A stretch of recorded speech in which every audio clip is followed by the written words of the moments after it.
welcome. After what was an historic night for women's sport and Emma Raducanu, we keep it coming, bringing you live Barclays Women's Super League coverage from Kingsmeadow, home of reigning champions Chelsea, as they take on Everton. Both suffered opening defeats in the opening weekend of the season, so both teams looking to bounce back and claim all 3 points here today. No, we're the champions. Everybody wants to beat us. By letting ourselves down, we let each other down and we let the supporters down. It's back. It's better than ever. It's the Women's Super League. Shooting opportunity. It's Janine Becky. It's 2-0. Checks back against Carter and scores. Arsenal are ahead against the champions. Willie Kirk, a coiled spring, ready for the half-time team talk. I think the occasion is possibly been too big for us. And it's 3! Everton are falling apart here. It's Horton, and it is 4! Has it taken a clear of Eriksson, who cut down on the angle. He gets a shot away. It's a ripper. It's a joyous one for the new Arsenal manager. His team beat the reigning champions by 3 goals to 2. So with the ghost of Arsenal behind them, Chelsea are back on home soil at Kingsmeadow. Somewhat of a fortress for Emma Hayes' side, who won 10 home WSL matches here last season. That a competition record.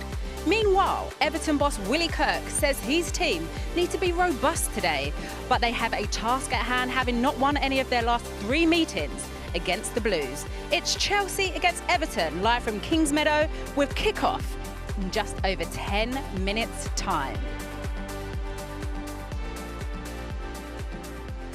And I'm delighted to be joined for my ex-teammates along for a day out. Neats, fresh from playing Anita Asante, who knows these teams very well.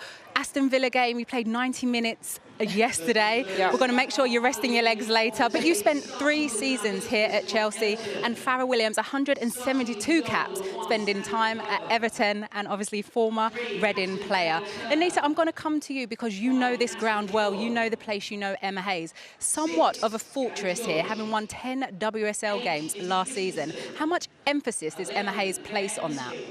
Emma will, always strive home to the players how important it is to win home matches. And as you can see, it's carpet, this field is lovely, and the fans, the atmosphere they always bring. They have songs for the players. We heard them cheering during the warm-up, singing their songs already, and they're relentless with it. They always add that extra energy and give Chelsea, that impetus to go on and perform. The balls were flying around. We were all itching, apart from Farrah, because she's got flats on today. But Farrah, looking at this Everton team, there's a lot of new players, they're building, but actually you don't have time. You can be left behind. Yeah, definitely. They certainly are building with the signings they brought in during the summer. They brought 9 new signings in. I think it will take time to gel, and they played 2 of the toughest teams in their first 2 opening games in Manchester City and today Chelsea. So it's certainly going to be a tough start to the season for them, but I don't think this will define how they can compete throughout the season. What does Willie Kirk have to do to gel this team quickly? Yeah, it's going to be difficult. I think obviously games will help with that. I think being together in training throughout the week will certainly help. I think he has to revert back to what they were very good at last year, and they were very good at using the width and getting their wide players in 1v1 situations and delivering balls. They now signed Anvegard, who's a fantastic goal scorer, who needs the service to be able to do that. Who we're going to speak more about in a bit. But first of all, let's get the thoughts of both managers, starting with Emma Hayes, who is joined with Kelly Summers. Emma, a disappointing start to the season for you last weekend. What do you want to see differently from your team today? Well, I think everybody blows out of proportion the first games of the season. We've just begun. We have got quality players that have only been together as a group probably about 3 weeks now. So it takes time to build the relationships, the communications, the interactions between each other. And, I expect that to be more advanced than it was last week. You said you want to challenge at the top of the WSL. How much do you relish tests like today? Yeah, we did say that when the fixtures came out, that we'll get an early gauge of how close we are and how much work we still need to do, and that'll be the case again today. I think Chelsea's the best team in the country, but that doesn't mean we fear them. We're looking forward to it. It's a challenge, but it's a challenge that I think the players are ready for. You're going to play in front of a packed Kingsmeadow here today as well. After such a long time, how much are you looking forward to that? Best stadium in the league. It's tight, it's packed, great crowds. Brilliant new football pitch we've got as well, like sun shining. Happy days. Doesn't get much better. Good luck No. today. Thanks. Cheers. It sure is happy days. And Fran Kirby back in the starting lineup in front of a home crowd, which will be expecting goals from her today. But let's take a moment to find out more about the player who set alight the WSL last season. She is joined by Emma Sanders. That is brilliant. Fantastic from Fran Kirby. Kirby! It's the woman in form. It's Fran Kirby for Chelsea. Last season was pretty special, wasn't it? How do you go and top that?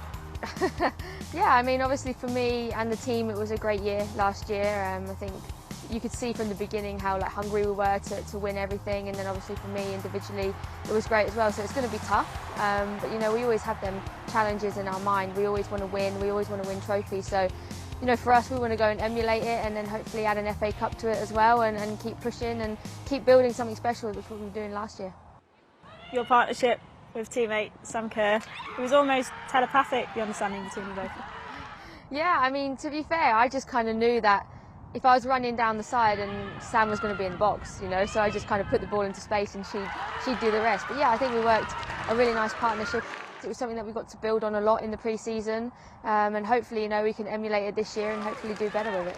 Last season's achievements were probably even more remarkable, given that you came back from that career-threatening condition. You have a lot of thinking time when you're injured and you're ill. You have a lot of time to reflect on maybe what went wrong, what you should do differently. The illness was a new one that I haven't really experienced before. It's been a tough realisation with things like that. I think you have to really be patient with yourself. I want to prove to myself that I can come back, and that I can come back better, and I can come back fitter, and I can come back stronger. How instrumental has Emma Hayes been in your career? Yeah, she's been massive. Obviously I've been at the club for 6 years now, so we've been able to kind of grow that relationship and build that trust with one another, and the honesty as well. I think we built a lot of that relationship while I was ill. As a player, when you've got a manager who's checking up on you all the time and willing you to get back, she was desperate for me to get back, and it's nice as a player. You feel valued, you feel, that people want you to be around the team. So yeah, she's been huge, and she's developed me so much, and hopefully, can continue to play well under and win trophies. Yes, team on 3, 1, 2, 3, team! How will you respond against Everton? We're excited to go against Everton. It'd be nice to be at home, to play in front of our home crowds again. We know that we have to come back fighting, and I think this is what this team is about. It's about character and resilience, and I think we've showed that over the last few years. But we know that there's a lot of things that we need to improve on in order to kind of build on our performance and build on our season.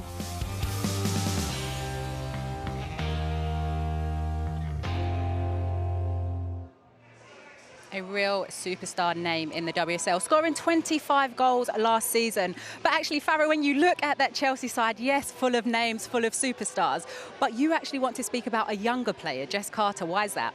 Yeah, Jess Carter was signed with huge potential from Emma Hayes 4 years ago now, and she struggled to get into this phenomenal Chelsea team. But with the injury to Mjelda at fullback, she's been able to slot herself in there. She's a versatile player, fantastic with the ball at her feet. Certainly in 1v1 situations, is an aggressive defender, so really suits this Chelsea team, and has taken a chance and finally got into the England squad. So one to watch for today for me. And Anita, you were here when Jess came in and she was coming through. What more can you tell us about her personality?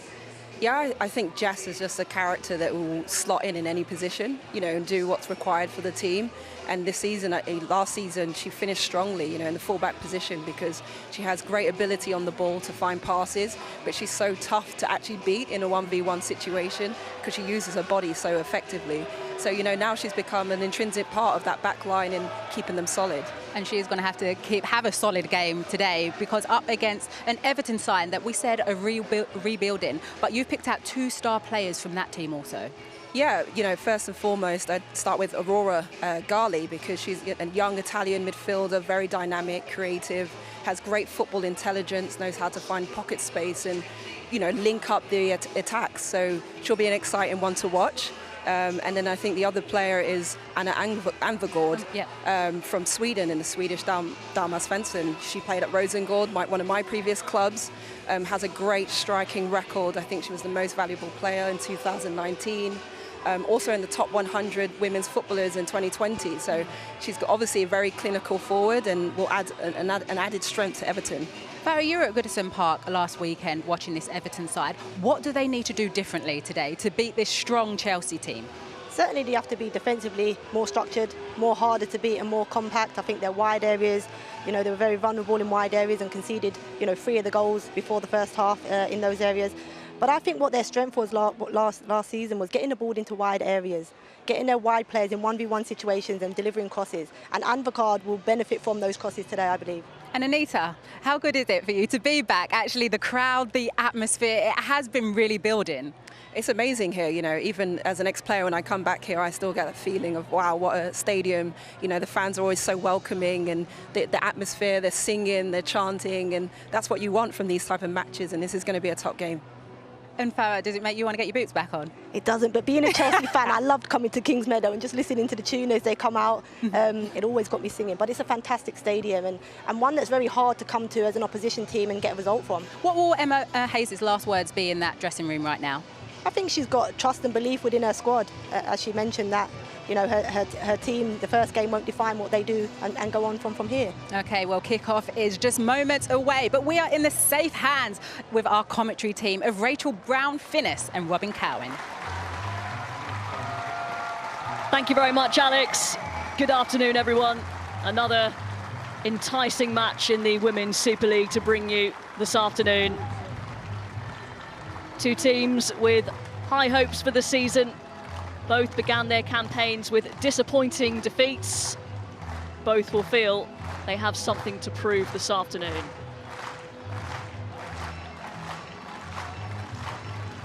The defending champions back at their home stadium, back in front of their own fans, and they hope back to winning ways.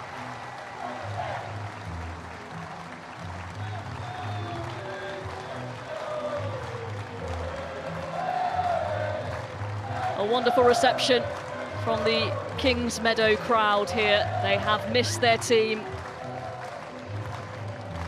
They missed them winning their second consecutive WSL title last season. Emma Hayes has played down last weekend's defeat at the Emirates against Arsenal. Still a large chunk of the season to go.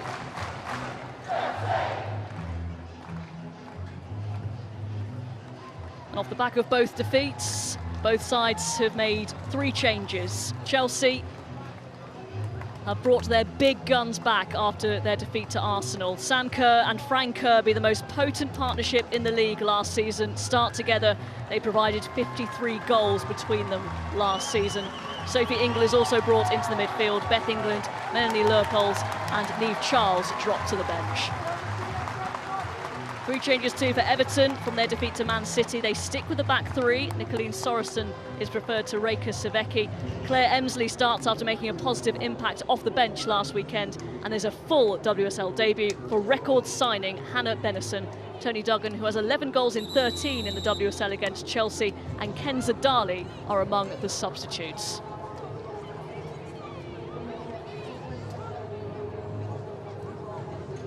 Golden Boot winner of last season, Sam Kerr. 6 goals at the Olympic Games. Came off the bench against Arsenal, but couldn't prevent a 3-2 defeat.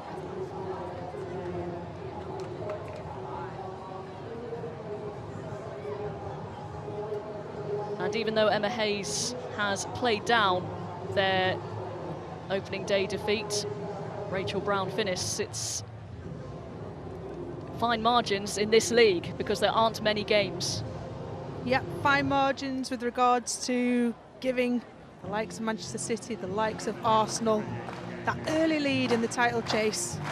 But Emma Hayes knows she's a winner. That will have hurt. Last week will have hurt. The last game of the season, Champions League final, will have hurt. And both herself, her staff, her team will know how to bounce back. Great to see the manager, Emma Hayes, singing along with Blue is the colour.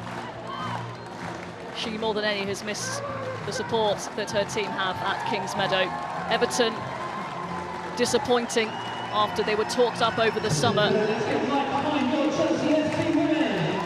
Having made a great investment in the squad, Willie Kirk will at least be expecting a better performance today, if not results.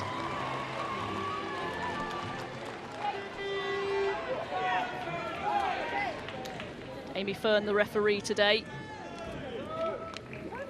will blow the first whistle. Players take the knee. So a fantastic reception around Kingsmeadow. The players continuing their stance, fighting against all forms of discrimination. And we are underway. And Chelsea in their home strip, all in blue, kicking from left to right, get us underway. And Rachel Brown finished looking at that Chelsea front line. It is frightening. It is indeed. Very much top heavy. We know what Chelsea, anybody who's watched women's football over this last couple of years, certainly this last year, knows what Chelsea are all about. Pernilla Harder, Sam Kerr, Fran Kirby, Erin Cuthbert. They're going to be a front four. Simple as that. And Everton are going to have been very well drilled this week in training since that hefty defeat against Manchester City, where they were caught out tactically, I felt, playing three at the back, to ensure that on the right side for Everton, Sørensen becomes an effective defender at right back and Dan Turner at left back. Eriksson sends it forward, the Chelsea captain. Here is Harder. Scored a wonderful header last week against Arsenal at the Emirates. Here is Kirby. Drags the shot wide. Early sighter for Kirby, and unlike her, off target. Yeah, she found herself just off of the back line of Everton, giving herself 5 yards of space, got in between that midfield bank and that back line of Everton. Signs and glimpses of what Manchester City did to Everton last week.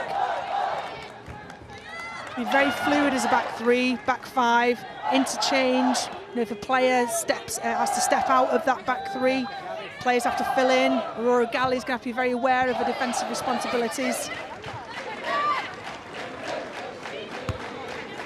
Chelsea want to start with a fast tempo here. Cuthbert with a goal and assist last season, playing as a makeshift wing back today. Good hustling from Turner. Chelsea played all the way back to the goalkeeper. A fresh pitch laid ahead of the season here at Kingsmeadow. At their very own ground, Chelsea women, and they provide a very good atmosphere here. Anvegard in that number 9 role for Everton. Be putting pressure on Jess Carter, particularly who's playing central of Chelsea's back three. But certainly his opening few minutes, you can see that out of possession, Everton, back five. In possession, they'll try and use their attacking prowess on Chelsea. But, you know, you play against Chelsea, any team, majority of teams in the league, you're going to concede possession to Chelsea. So you have to be very, very disciplined. Big switch from Jess Carter, just a little bit too much on that for Guru Wrighton. Right idea from Jess Carter. Just a fraction off the execution of that pass. Lovely ball, right area, into that channel. Erin Cuthbert to run onto, so we were Wrighton on that left-hand side. Sørensen flicks on. Harder wins the header. Here's Kerr. Finds Kirby. No one on the wide right. It's back to Sophie Ingle. Good block by Izzy Christensen. Ingle doesn't score many, but usually when she does, they are something special. How dare I omit her from the attacking options of Chelsea. Oh, it's won back well. And here's Sam Kerr with the quick feet. It's G. Again, Izzy Christensen in the way.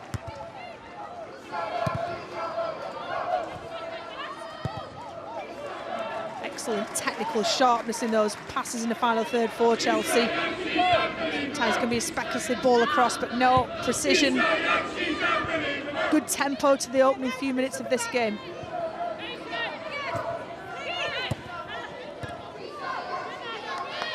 Harder under pressure. It's going to be retrieved by Ji So-yeon, one of the longest serving members of this Chelsea team. Such a wonderful player to watch. Graceful, technical. South Korean international. Eriksson. Here is G. Now Harder.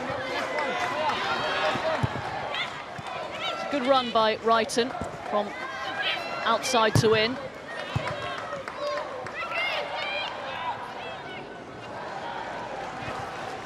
Everton will need to be patient. Yeah, there's an opening 5 minutes. It's been all Chelsea, but that is the contest. When you come to Kings Meadow, certainly with Chelsea off of the back of that 3-2 defeat to Arsenal, will certainly have a point to prove. They've been waiting for such a long time for fans to be back in this place.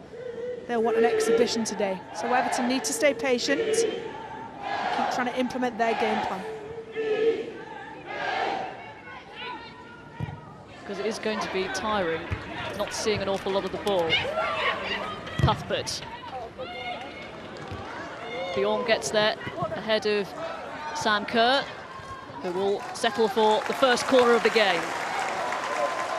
Yeah, impressed with Natalie Bjorn, although Everton as a whole didn't get it tactically correct for her individual performance last week in the opening game, her first WSL game.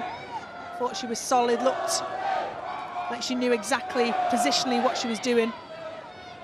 One of 9 new summer signings for Willie Kirk's side. Erin Cuthbert will deliver for Chelsea. It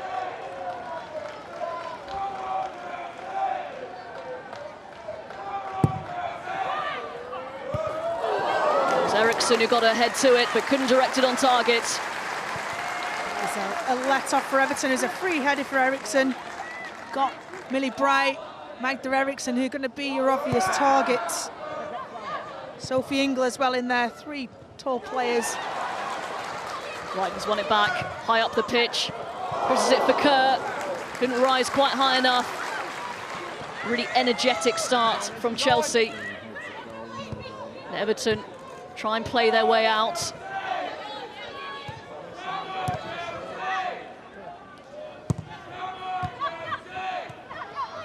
It's neatly done, but it's won back by Sophie Ingle.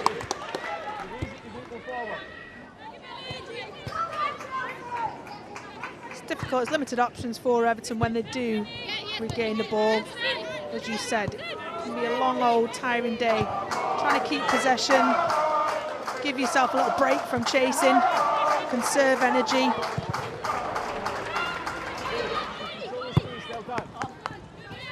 And force Chelsea into errors like that.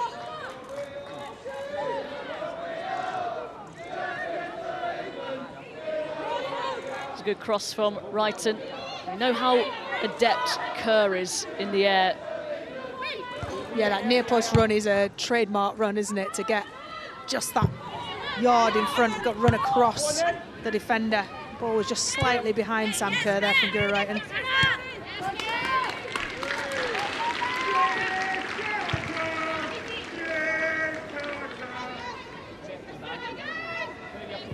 Chelsea have won the last 7 out of the last 8 meetings.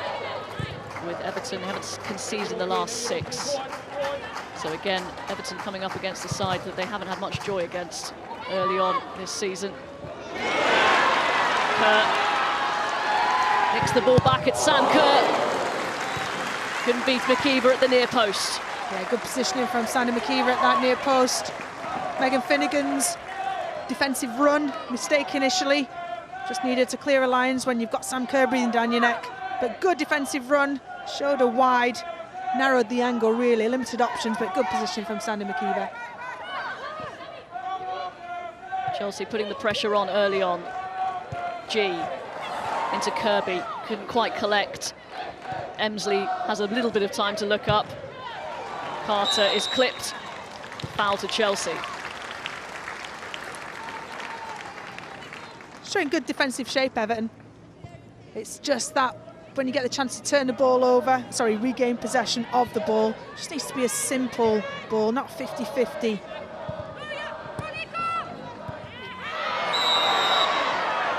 Wrighton prevented from latching onto the ball from Harder. Another set piece for Chelsea. One free header from one corner. Set pieces. Everton should be wary. They'll be well aware of the threats from set pieces that run near post. Can have players hang out. Likes of G and Frank Kirby tend to check out, get themselves a free shot. Cuthbert fakes to deliver. It's Wrighton. It's away by Turner. Picked up by Bright.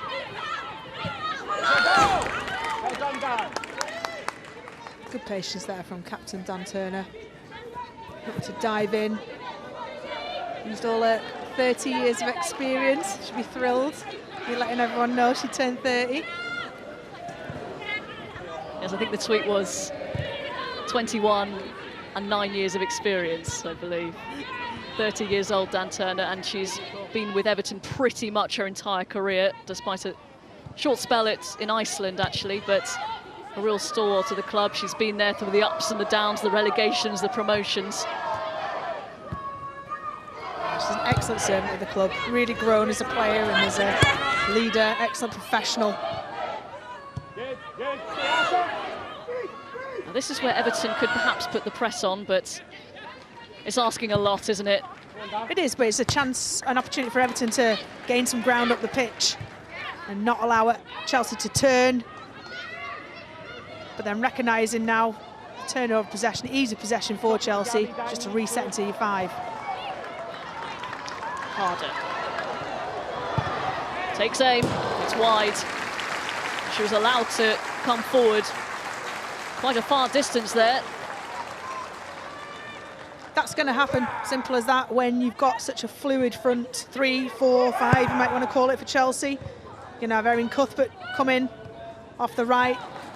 You're right, and more than anything will stay on that left-hand side, whip them in, but you've got Harder, Kirby and Sam Kerr who can all come to feet, all go in long, all pick the ball up and drive with it. Options galore. It's just about Everton keeping their discipline and their shape, which they did. Right, so the first time on to Harder, who's kept it in, but it's well dealt with by Natalie Bjorn. It's a heavy touch. Oh, but that's a loose pass from Sophie Ingle. Emsley can't keep the attack going. It's Aurora Galli who was doing really well there, the Italian.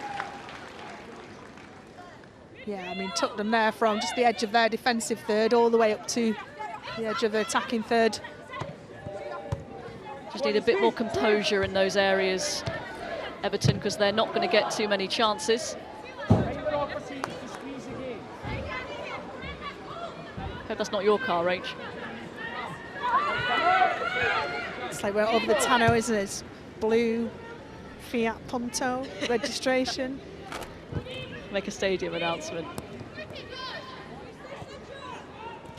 It's a good strong run from Sorensen.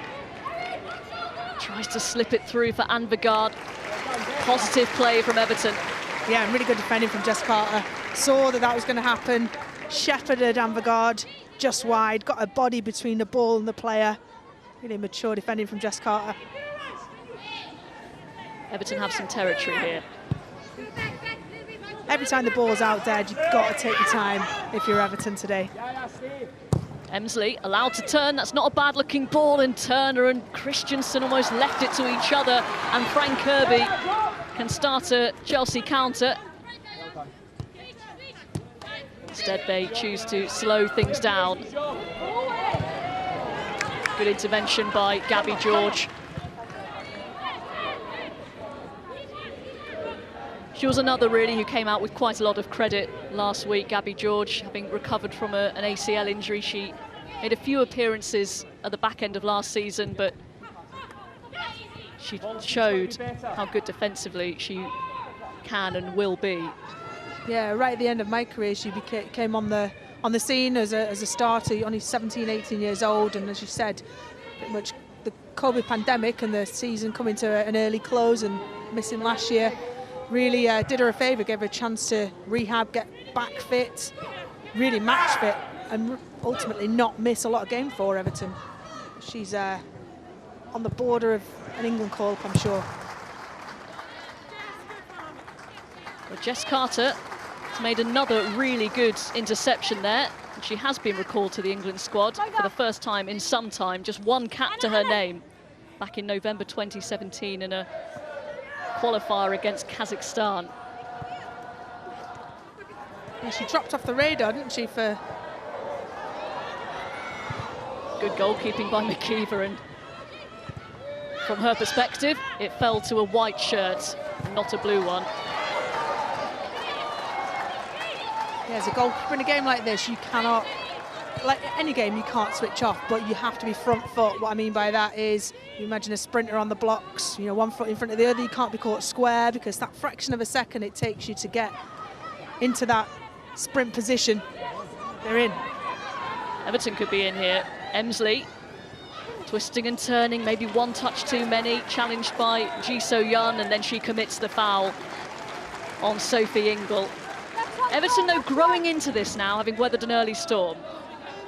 Emsley, one of the free changes that Everton made from last week, and she had a big impact when she came on against Manchester City, as coming on at 3-0 down is difficult, simple as that, but she did cause problems for Manchester City.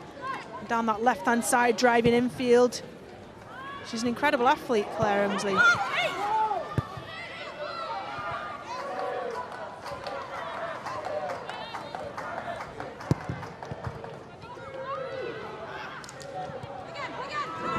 See what Everton are doing exceptionally well when there's possession of the ball, either from Eriksson at the back or Jess Carter at the back, or from midfield like Sophie Ingle. They're getting compact, so the 5 becomes either a 4, but they're very, very narrow. So the only options, they're limiting Chelsea to one option, which is the switch, which allows then time for the Everton backline to filter around.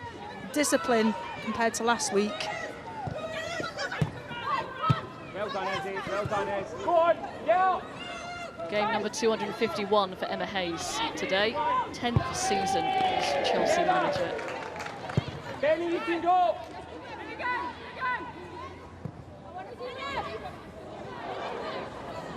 She's been an unbelievable figurehead for women's football, both as a manager, as a spokesperson, for player welfare, for pretty much every aspect of women's football and the progression that it's made. It's a fantastic role model for a lot of people to look up to. Willie Kirk, her opposite number today, said she's the best manager in the WSL currently. Can't really argue with that. He also said that she's not afraid to express her opinion, but usually she's right.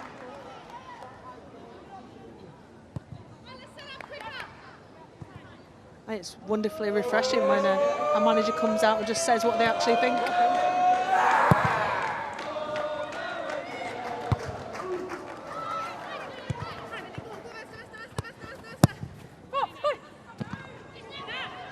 Everton look a bit more confident, but they started the game against City well, and then a 10-11 minute period cost them the game. Well, they did, but you could see signs of how Manchester City were breaking or were getting in behind Everton on numerous occasions before they actually broke the deadlock. Oh, good turn from Dan Turner.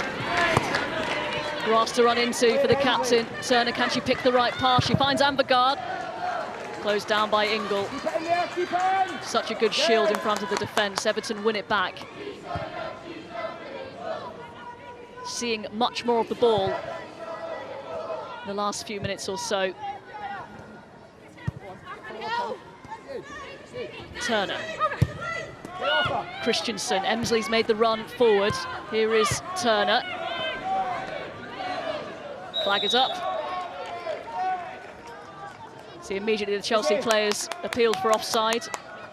You talk about a well-drilled back line. I mean, the 11 that have started today, no new signings from Emma Hayes starting today. They're very, they know each other's games inside out, whatever formation is the preferred formation for Emma Hayes. There's Willie Kirk, appointed in December 2018. He's made Everton into a competitive outfit again, taking over when they were bottom of the WSL.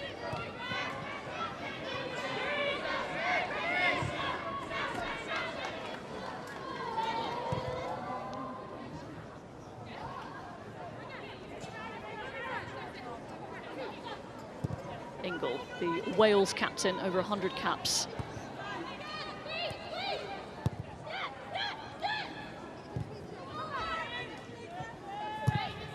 right. Trying to find Kirby. George very close to her. Really patient defending from Everton. See Christensen, what she was trying to do there.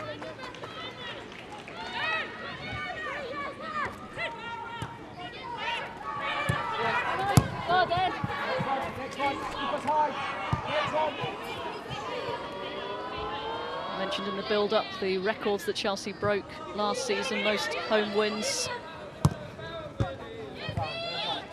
most points, and most goals scored in a single season. Emma Hayes mentioned, sorry, Robin, at the end of the season, you know, going into this season, of course, the target is on their back. Teams are wanting to do one over, get a scalp on Chelsea.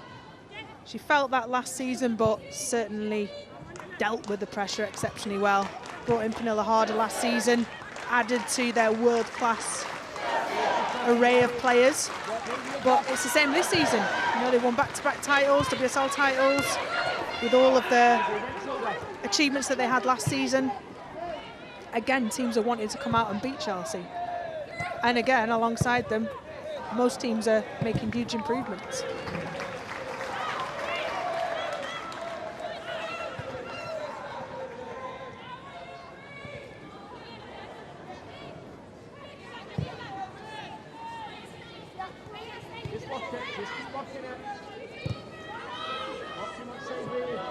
Oh, Galley turning into trouble. Kirby, it's picked up by Harder, lovely feet. Not sure if she was expecting Kerr onto her left or she was just overrunning the ball. Either way, good chance. Yeah, I think she's just trying to dance through, saw that little bit of an opening. But good defending from Bjorn, just leant on her a little bit, shoved her off balance with that heavy touch.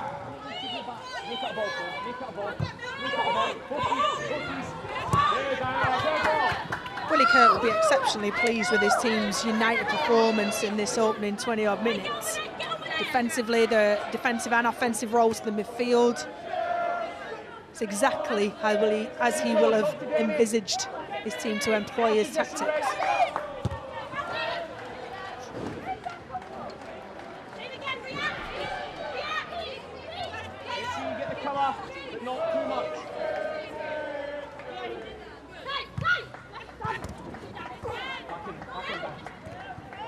Harder's flick, trying to find Kirby. George gets there first, and it did just come off Pernilla Harder. Technically so gifted, Pernilla Harder. She's such an incredible athlete as well. You look at her stature, how tall she is, how quick off the mark she is. Here is the Norwegian international. Sam Kerr, a little bit slow to make that run to the near post. McKeever there first. Again, good positioning from McKeever. And games like today are brilliant for goalkeepers. I used to love playing against teams like this, as peppered as you often were, and you know, you could not afford to reduce your 100% alertness at any point, any given moment.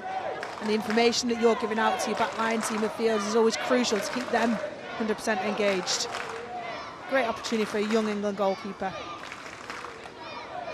And with Ellie Roebuck out injured, the international break coming up, World Cup qualifiers, Sandy McKeever might see some game time, although with respect, games against North Macedonia and Luxembourg, don't think there's going to be much peppering going on.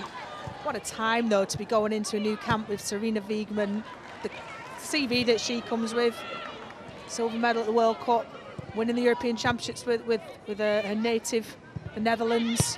I mean, it's huge high hopes for all the England players. I feel we've got the quality as an England team.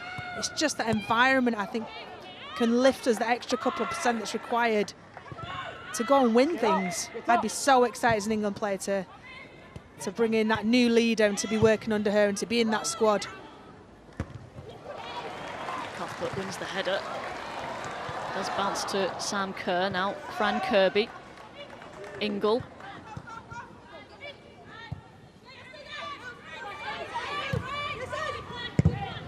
Everton with a good shape once again, forcing Chelsea back.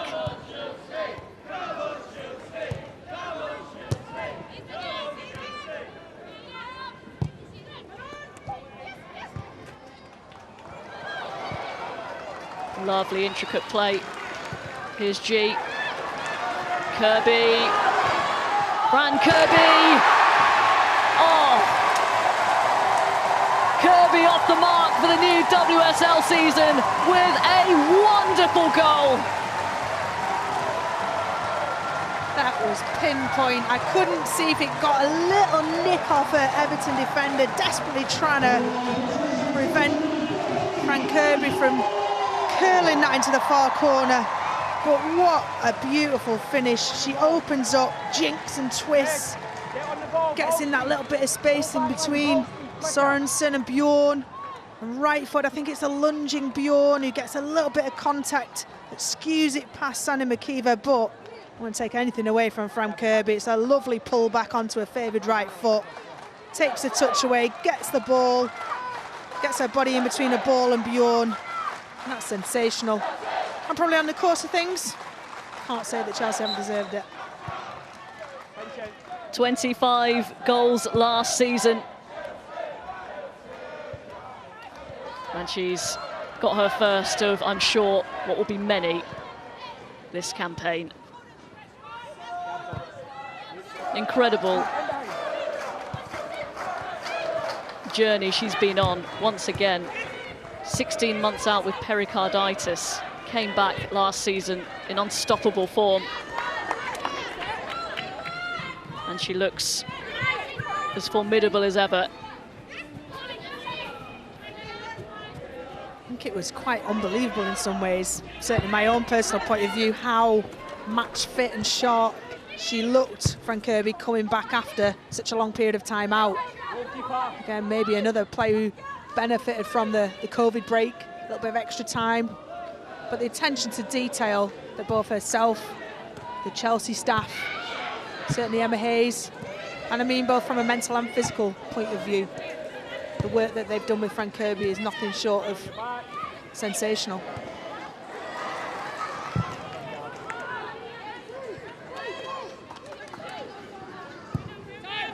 Cliche, but she was certainly like a new signing, wasn't she, last season for Chelsea? And that partnership is what was missing from Sam Kerr, why we were not seeing the best version of Sam Kerr. And then in steps Fran Kirby, and she's that world beater, that player who's broken records all around the world. Every club she's played at, every league she's played in, Sam Kerr's won golden boots. And there it was for everyone to see. 11 assists in the WSL, Fran Kirby. Most of them were for Sam Kerr. What now for Everton? We saw last week that once they conceded one, the floodgates opened, and they'll be desperate to stop that this time.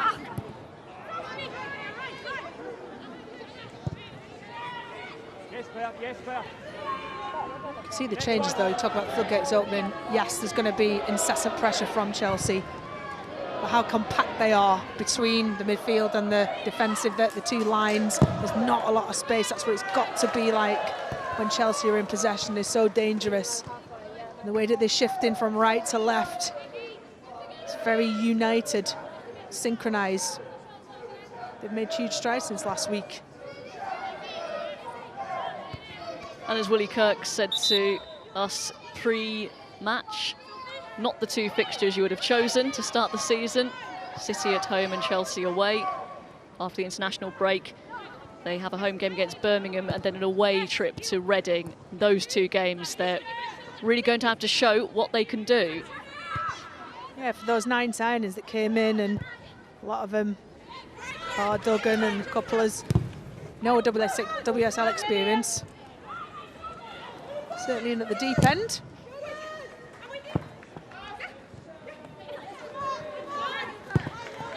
Cuthbert.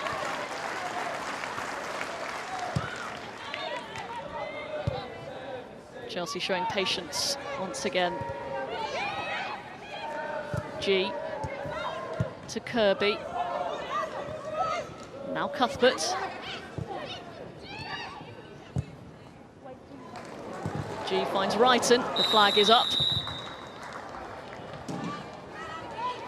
Talking about an introduction to the league, I mean, how this league has grown in the 10 years since its inception it's very startling in one way, but certainly makes me feel really proud, having kind of been a part of it at the beginning and prior to the WSL, and seeing what now the WSL is, what it stands for, the product on the pitch, everything about it. And if you didn't know about it as a player coming into the WSL and you were feeling it for the first time, it's full of world-class players.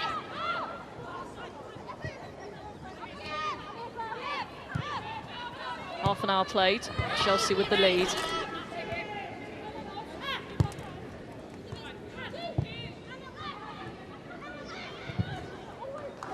Eriksson over the top for Harder.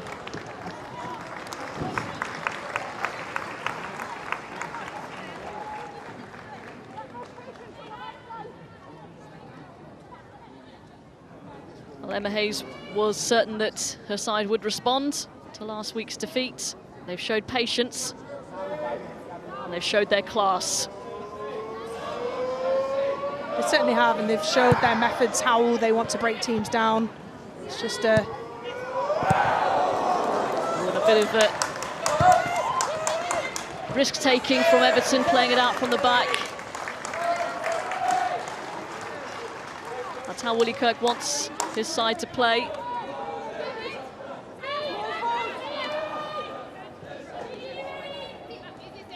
I think I'd tell him what I thought of that tactic if I was in goal. I was going to say that's why you're not in goal anymore, but there's a few other reasons, although you still look in very good shape. I had 2 injections in my knee last week. It's made me a new woman. Yeah, so my knee was fit and firing. Bit ropey.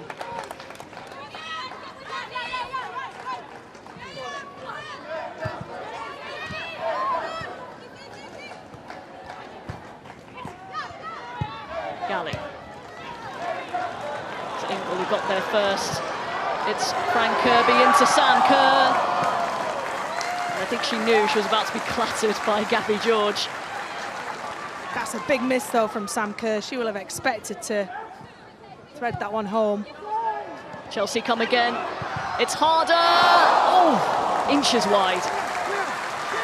Everton not really doing themselves any favours, though. Turning over possession in really dangerous areas. As you said, opportunities, floodgates. We've seen this last week. Everton don't want that to happen. Information's got to be there. If you're playing out short in tight areas, information's got to be there with clarity from the goalkeeper, from the defenders. Just give yourself a bit of a breather, which is what Sandy McKeever's doing now.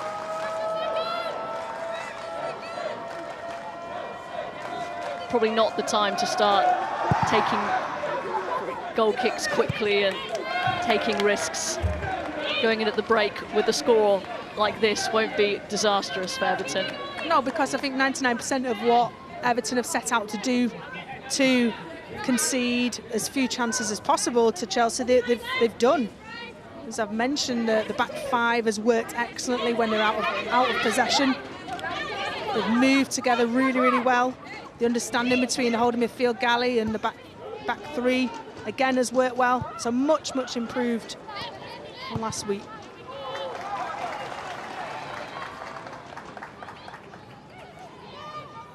Harder.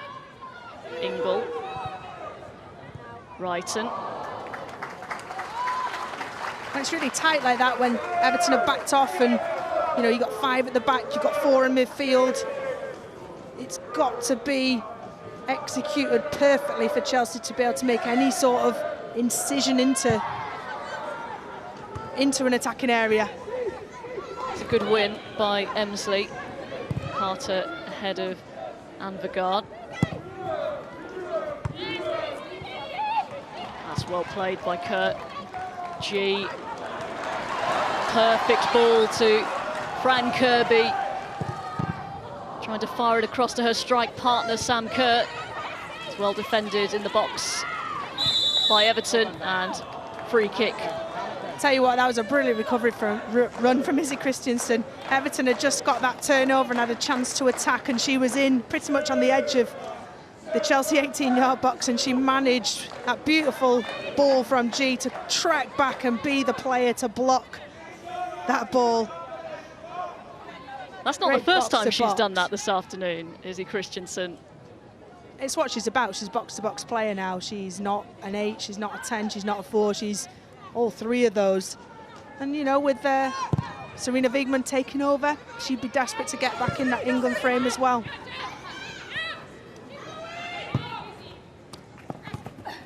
Oh, the nutmeg by Cuthbert on Turner. Turner is not happy about that. Trying to get back, Cuthbert finds Harder, who's forced a little bit wide. She's got runners, though. Ingle, Kirby, Harder against the back of Sam Kerr. She's still going, though. Harder infield to Kerr. A little bit too intricate, perhaps, from Chelsea this time. Dennison turns into trouble. Chelsea have it back. Kerr trying to cut it back to Ji So-yun. Another wave of attack from Chelsea here. Ji. Kerr. Good, limiting chances really to, what, 6 yards off of the touchline and 12 yards wide of the goal. Almost not impossible angle for Sam Kerr, but certainly reduce the chances of that going in the back of the net. Chelsea do have to just remain patient. Dan Turner and Erin Cuthbert. Remember last week when Dan Turner and Hayley Rasso, it was a good little tussle, wasn't there? Erin Cuthbert and Emma Hayes won't want her player to get embroiled in something similar. We wouldn't mind, though. Kirby with the cross. Finnegan got her head to it, and then Gabby George. It's all good for the drama. I don't know how the players are feeling, but I'm sweating up here, Robin. Is that why you've taken your shoes and socks off? Ready for the beach, yes. Jeans were a bad choice for both of us. Black jeans. Wardrobe error. Not for the first time, and I'm sure not for the last.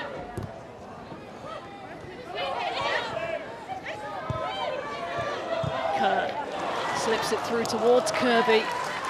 Playing some delightful stuff, Chelsea. Oh, it's what we come to expect week in, week out from Chelsea. So for the opposition, certainly if you're not Arsenal, you're not Manchester City, majority of them, it's about how do you deal with that. And so far, I think Everton have been pretty good. Cuthbert has those little tricks in her locker. We've seen that before. But as a player, when you are the nutmeggy, not something you forget quickly, is it? Once a red mist has... I think that's another one from Frank Kirby. Plays in Harder, off balance. Oh, it's a save from Sandra McKeever at a near post, high up. Certainly what Pernilla Harder thinks and her teammates. But again, I mean, Everton are forcing them a little bit wide. You know, not letting them get down the throat of the goal. No clear and open chances centrally, other than one early on for Frank Kirby. I think Everton have done a really good job in limiting those opportunities and forcing them wide. Yeah, second, squeeze, squeeze! Amber Guard. Again, Carter's there first. What a fabulous first half she's had. Trying to be part of an attack here. Go on, go on.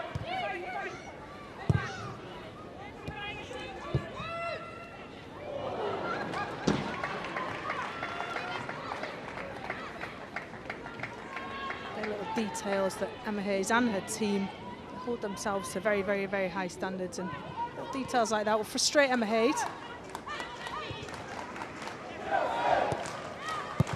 But you're right about Jess Carter. It's playing alongside Magda Eriksson, arguably one of the best centre-halves in the world. Not just on the pitch, from what I hear from Emma Hayes and her teammates. An unbelievable professional and leader off the pitch as well. We had a period towards the end of last season where she was missing. She didn't play, and you could see the effect it had on Chelsea to their detriment. They're desperate to get back for the Champions League. Which starts next month. The draw on Monday. Chelsea and Arsenal, the two English clubs in it. City were knocked out in the week by Real Madrid. Kerr onto Kirby.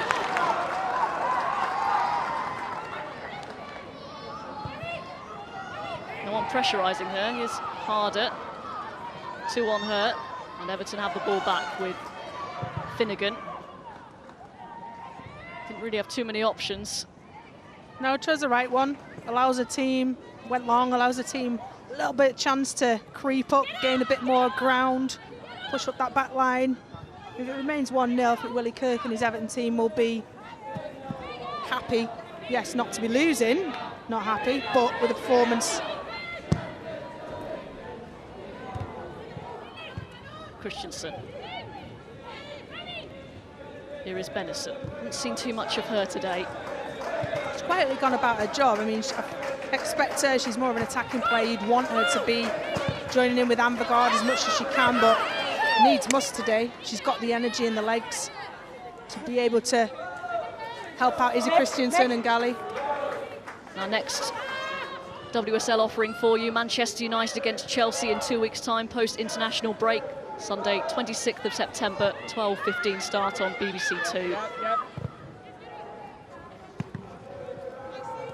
Not an easy first 3 games for Chelsea either. Arsenal at the Emirates, Everton today, then an away trip to Manchester United after the international break. You can see how they get on BBC Two, 2 weeks' time. Everton enjoying some possession late on in this first half. Can they create a rare opportunity? Christensen, that's intelligent, and that's a really good challenge by Cuthbert. Yeah, doing an excellent job, Erin Cuthbert down that right-hand side. Speculated really at the beginning how much defending she would have to do. But Dan Turner has picked and chosen when to attack, been very intelligent with those decisions.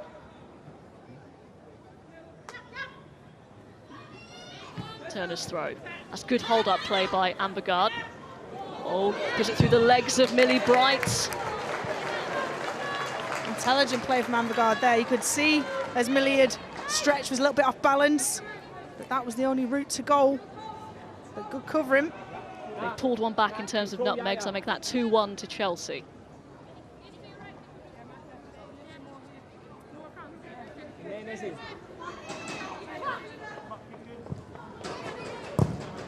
Bright clears.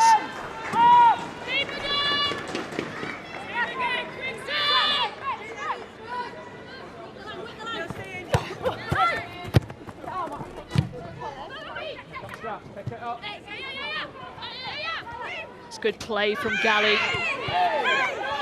Harder got back well in the challenge.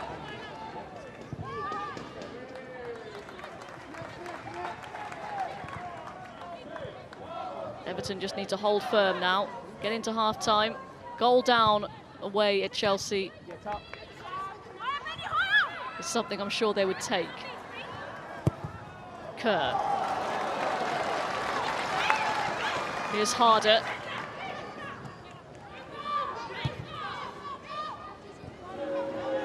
The crowd urging G to shoot. Here's Kirby. Now Cuthbert. Charged down by Galley. Here's a bit of space here for Benison. Cuthbert, tenacious, wins it back. Here's Kirby, and G skews it wide.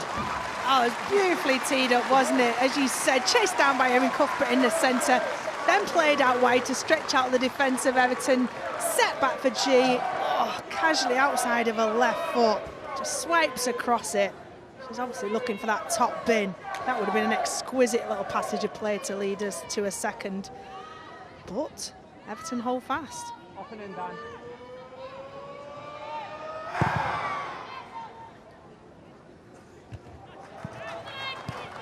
Chelsea gets first contact, but it's picked up by Sorensen. Christensen on Sorensen, now Anvegard. Again, Carter is there. Anvegard trying to wriggle away. It's not a bad pass, but Emsley on the wrong side, the penalty area. But Everton will be happy with possession in Chelsea's final third. And there we go, half-time, end-to-end, no stoppage time. Free-flowing game that Chelsea have dominated for the most part, you have to say. Frank Kirby with the only goal. Really good finish in the top corner. G could have added to proceedings, but Chelsea have to settle for just a single goal lead at half-time. Rachel Brown-Finnis. Yeah, I think both teams will be pleased with their discipline, will be pleased with their patience, because Chelsea could have been frustrated with the number of chances, really, or possession in that final third that they had. Frustrated that they'd not got that cutting edge more than they did. But defensively, Everton, again, they've remained patient and they've got their reward. Yes, a goal down, but an excellent performance so far defensively. Everton still in this, but at half-time it's Chelsea 1, Everton 0.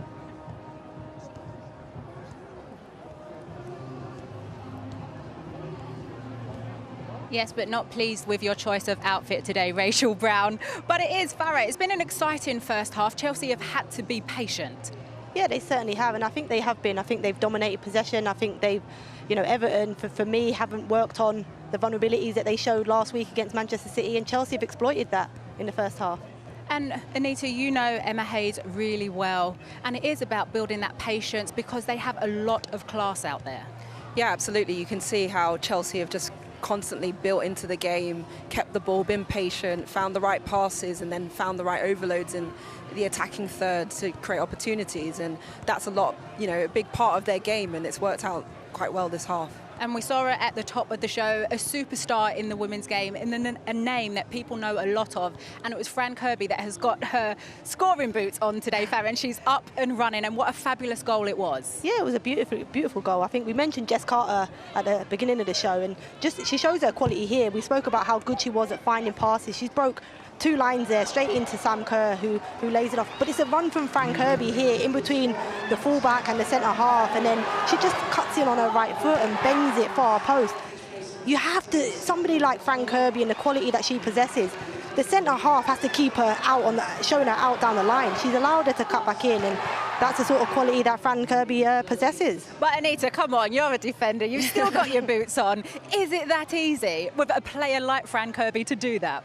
No, Fran has such good football intelligence, and she makes smart runs, and her timing is what's key. She runs from in to out in that instance, and I think the communication was probably lacking between the defensive Everton defence and the midfield to either track the run or pass it on to the centre-back, who would then see the run early enough to force it out wide. Because it happened so quickly and they haven't done that, she's able to find that space. And Farah, I have to say, I love sitting back. It's rolling back the years, because we used to sit beside each other on the bus, and you would chew my ear off with tactics, and you're doing the same today because you are frustrated at Everton and how Chelsea are overloading them down the flanks. Yeah, definitely. I mean, they're making the same mistakes they made in the opening game against Manchester City. I think the connections between the back five, so the outside centre-half and the wing-back, I think the gaps here, if you can see them, they're allowing Chelsea to have runners in between that, and it's pulling their centre-halves all over the place. Again, you can see Sam Kerr here getting in between both centre-halves and then getting a shot away. I mean, Willie Kirk, you would imagine that he went away and he's had a week to prepare for this, that he would have come up with solutions to how they can make this better, but it doesn't look as if they fixed it. Again, harder in between the lines, and that diagonal run towards the corner flag, it's causing this Everton back five real problems. Because Anita, that is the thing. They are now playing with a back five, but they're still not being able to pick up players and stop Chelsea whilst they're doing that. Yeah, I think the problem is they are trying to get numbers to double up on those players like Fran and Pernilla, because they know they can hurt them 1v1, but they're a bit too passive, I think. It's releasing that wing back early enough so that she can activate that press, and then everyone gets set in behind, but it's not happening. They're just dropping off, giving them a half a yard, and then they're getting space on them. And Rachel mentioned up in commentary that if she was down here as a goalkeeper, she would be in Willie Kirk's ear, because they are taking risks, Farah. They're trying to play out, but they're being pressurised by Chelsea. Yeah, Yeah, and you can see the start positions of the Chelsea front three. They're front-footed and ready to press. So for the goalkeeper, for me, sometimes you might have to turn this Chelsea back five, because they're also playing with a three at the back and two wing backs. But they're playing themselves into trouble. And you've seen again here, Chelsea front foot press and then creating another chance. But they're causing their own problems. They've just had a shot that's had to be saved, and then rather than controlling the game and dictating, they play it straight back into midfield where Chelsea numbers are, and they get another shot against goal. You would say, Farah, actually, that you might look, if you were the manager, changing formation in the second half. Yeah, and I don't really like to talk about formations, because I think, the personnel on the pitch, formations isn't, it doesn't really matter. But in terms of seeing the Everton game last week against Manchester City and again today, I think they're too vulnerable in these full-back areas. I think having a back four, I think in terms of making decisions as to who presses, will be a bit more clearer for them. So I think if they change from a back five to a four, in terms of knowing who to go and press, I think that will be a lot clearer for them. OK, well, it's 1-0 here at Kings Meadow to Chelsea, the reigning champions. But the WSL action did get underway last night as Anita's Aston Villa travelled to play West Ham. Here's a recap for you. Longhurst with a long throw to Phyllis. Really well there. Walker. Utilizing ball. All mistake from Asante. And it's in! Adriana Leon. Great start for West Ham. They've been on the front foot right from kick-off. They lead early. It's a mistake, all right. It's also Leon's first goal for West Ham in more than a year.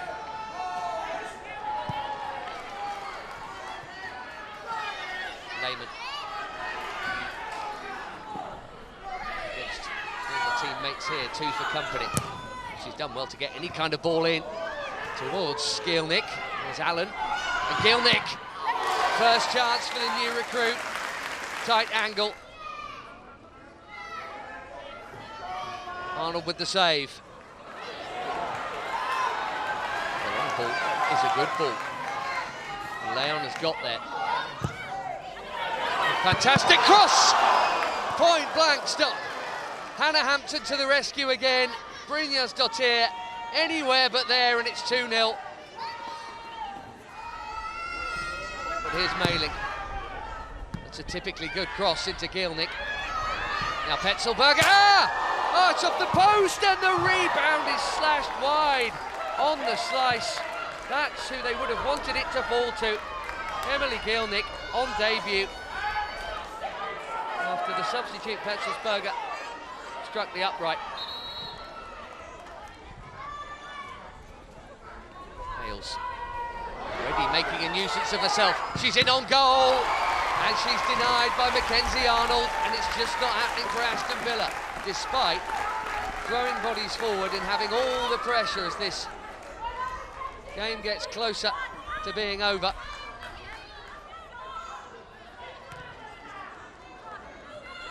Mailing. Look how many bodies are in that box. It's headed out. Then Pacheco with the shot. And it's in!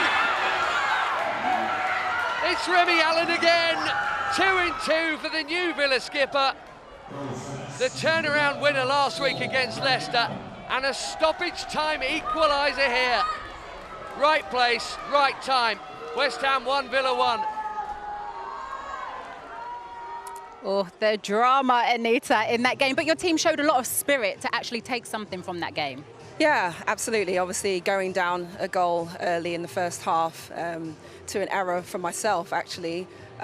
We weren't going to say anything, Nick. You didn't have to say that. Yeah, at the end of the day, I've been in that situation probably 100 times and cleared the ball. And in that instance, my boot got caught and I just wasn't able to get rid of it. And they latched onto that chance. But for me, it's just important that mistakes happen, and I was able to recover from it, and so was my team. And we showed a lot of character and resilience. And as you can see, we're in the box here, and a lovely volley into the box, and Remy Allen is in a great position to capitalise and score. That's something that Remy Allen, having played with her at Reading for 4 seasons, does very well. She's somebody, tenacious player, gets herself in and amongst things. But for me, West Ham have to clear lines. 9 players in the box. They've definitely overloaded the Aston Villa numbers in terms of personnel. They have to clear that. But Remy Allen, again, pops up with a late equaliser. Last week it was a late winner, and this week it's a late equaliser. Nita, you have had a lot of change at Aston Villa. Tell us more about the new manager and what she's building and the philosophy.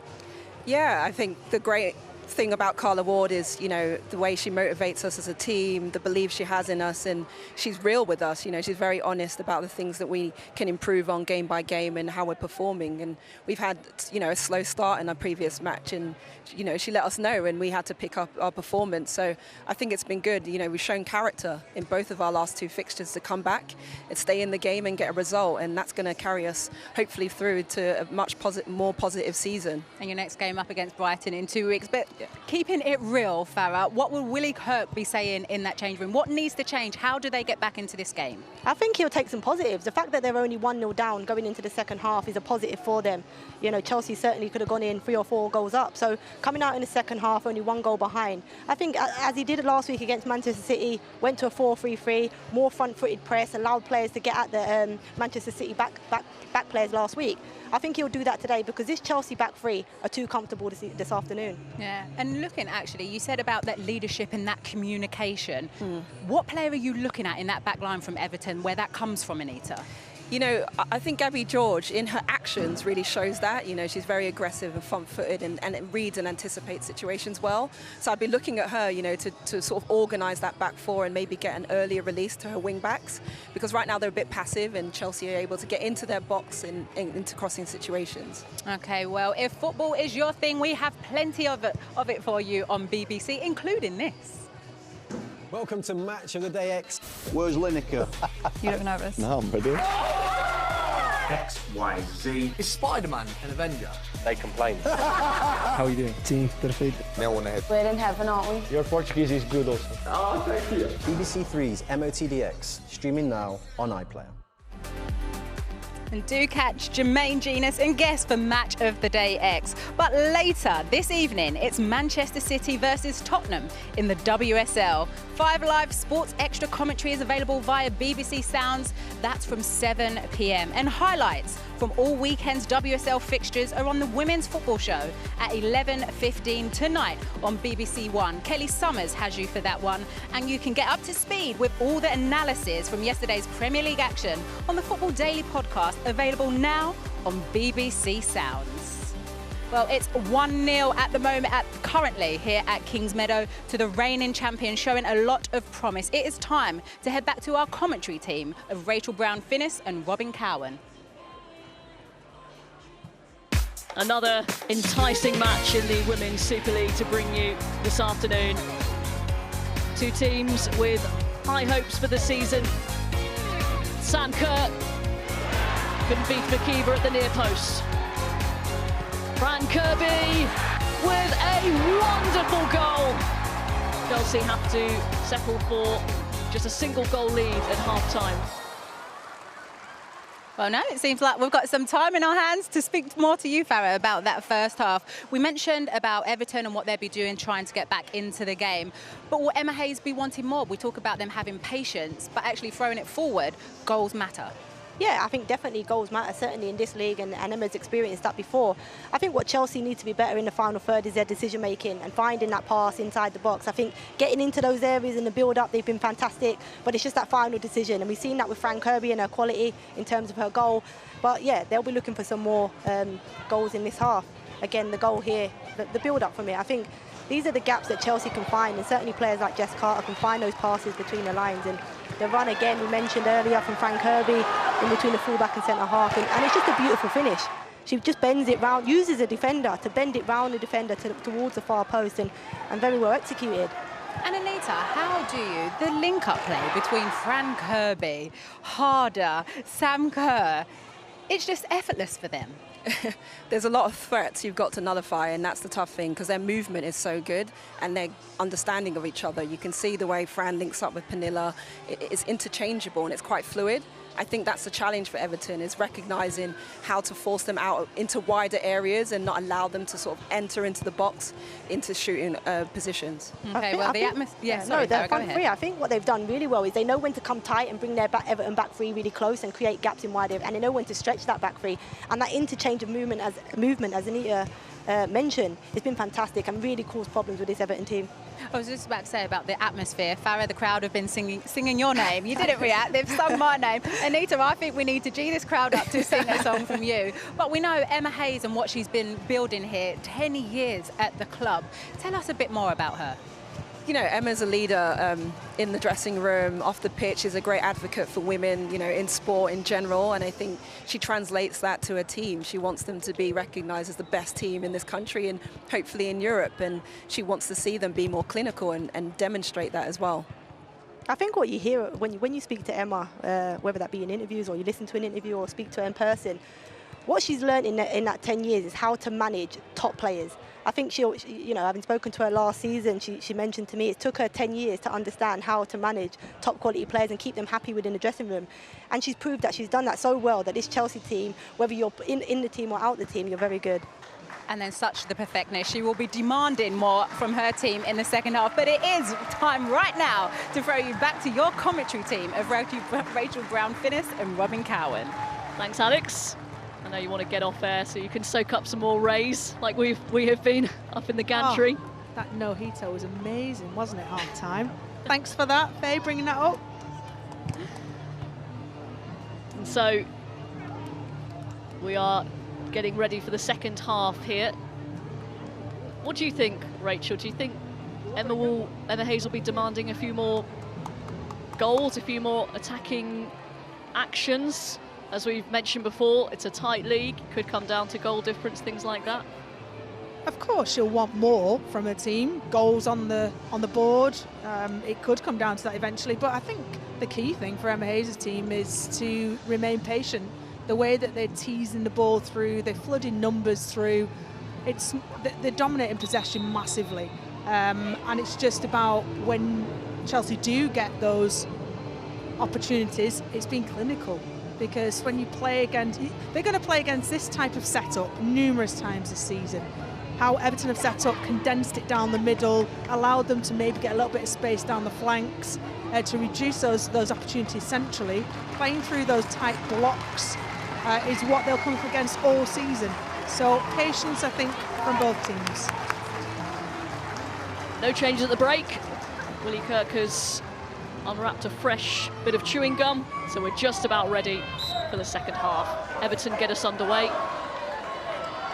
Home side Chelsea in their blue, kicking from right to left in the second half. Interception by Ingle, straight into the path of Frank Kirby, who scored the goal in that first half. Kerr had time to turn there, lays it back to G. Wrighton trying to work the opportunity, and on her weaker foot, she finds some of her fans instead of the goal. Well, Chelsea started the first half exactly like this, didn't they? Flooding forwards, real high tempo, getting shots on goal, or attempted shots on goal early on, and they've again started the second half with the same impetus as they did first. Well done, Meg. Well done, Yaya. It's a good win by Aurora Galli, first Italian in the Women's Super League. Not seen an awful lot of her, but what we have seen, she's looked like an astute signing for Everton. Medicine. Everton need to do more of that, feel the push, feel the fouls. A couple of opportunities in the first half where certainly Benison, who it was on this occasion as well, should have felt the contact, could have been a little bit... Oh, dearie me. Oh. I mean, there are gifts, and then there's that. Megan Finnegan with a miscue, and Sam Kerr with an open goal, and she wasn't going to miss that. Yeah, it's all about the reaction now. Really bad error from Meg Finnegan. Just a lapse of concentration. Nothing else said, but how do Everton react? We saw last week against Manchester City when that first goal went in. There were 3 goals in 11 minutes. Everton need to reset as if this is the kickoff for the second half. The worst possible start to the second half for Everton. Not 2 minutes played, and Everton had gifted Chelsea a 2-goal lead. It's a real lapse in concentration. Yeah, you're going to be furious, not just Meg Finnegan. all the players, but that can't last. You've got to reset, press that reset button. As goalkeepers, we certainly work on that mentality a lot with regards to making mistakes. It happens, it's done. Leave it there, park it, and move on. That just must be so difficult to do. Oh, it's actually a quality, probably the one quality from being a goalkeeper that has really benefited everyday life ever since. Harder. Wrong foot, Bjorn. It's the cross in towards Kerr. Turner with a really good defensive header. Clearly Emma Hayes demanded more of a team at half-time. They've come out and looking to really, you know, they smell blood now. They've pinned back Everton. And they want 3, 4, 5, 6, 7 now. If Everton don't narrow up, get back on their game.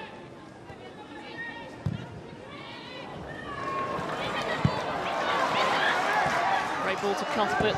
The sky's on the pass, and Kirby with a cross-come shot.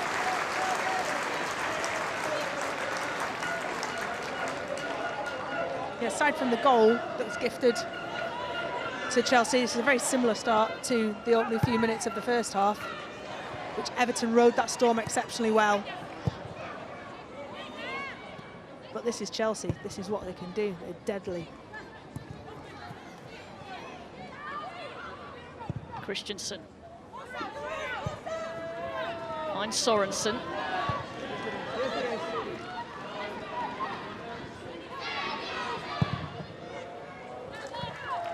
Berger finds Wrighton. Chelsea throw.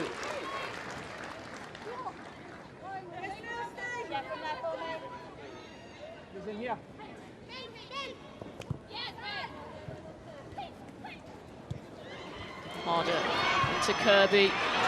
And now here comes Kerr, trying to play in harder. It's not the weight of pass required, and it let Turner make the defensive clearance. It's just a bit too easy, isn't it? From Pernilla Harder, Sam Kerr, Frank Kirby, Erin Cuthbert, it's easier said than done when it comes to defending that. All 4 world-class players.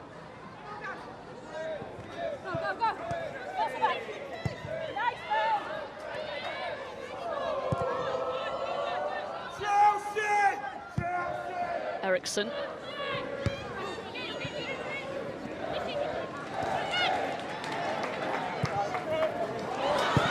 Here's Kerr. Finnegan gets the touch and gets the block in, with Harder lurking.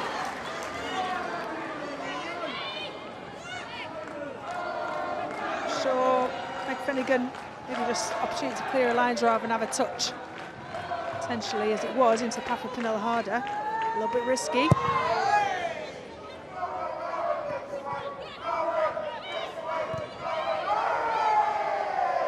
Everton really struggling to get a kick now. That goal, and perhaps even the manner of it, has knocked the stuffing out of them. Yeah, what Willie Kirk needs, because tactically, yeah, last week he got it wrong, or certainly the way that the game plan was executed didn't turn out as he would have expected. But it's character now. He needs to see his team show real depth of character, of grit. You know, we saw last week when 3 goals in quick succession, 11 minutes, 3 goals for Manchester City. That's not happened this week with Chelsea. But he needs to see leaders stand up, likes of Galley, likes of Christensen, likes of Gabby George, Dan Turner.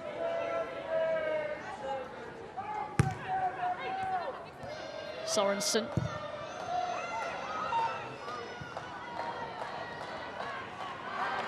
Cross only finds Kirby.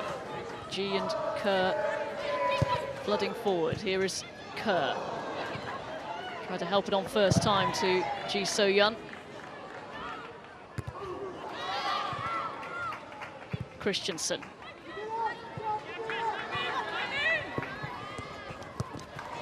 Again, really good play from Carter.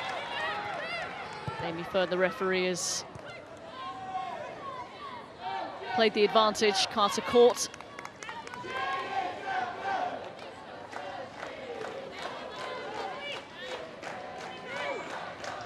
Any sort of 50-50s, Carter has been there and won it.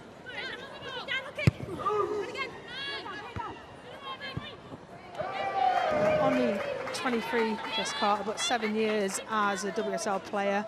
Played in really high-pressure games, not just for Chelsea, but right from the beginning, thrown in. No, not necessarily thrown in, but deemed quality enough at 16 to make a debut in the Champions League.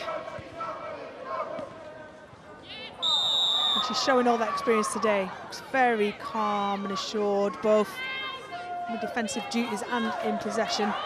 Just keeping it simple on occasions, but does have that ability to spray balls into those pockets, those channels that can exploit Everton.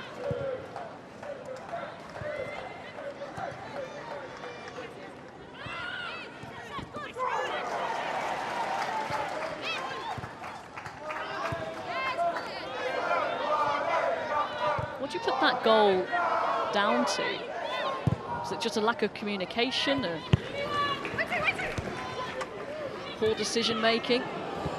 Yeah, I think I wouldn't have, in the opening few minutes, just seen what had happened. If I was in goal, I wouldn't have gone to play out short, knowing that mentally and physically it had been a pretty intense minute or two from the outset of the second half.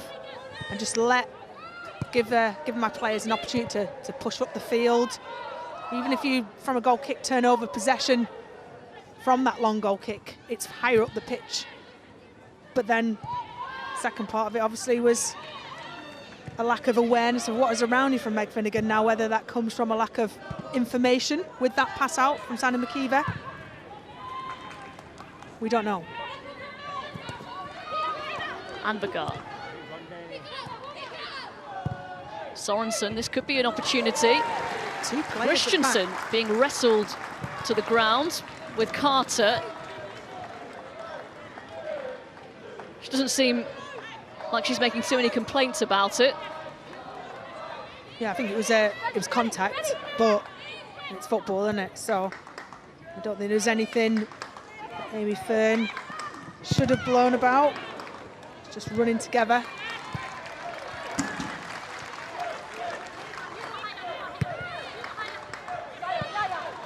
Looks like Everton have regained their composure here.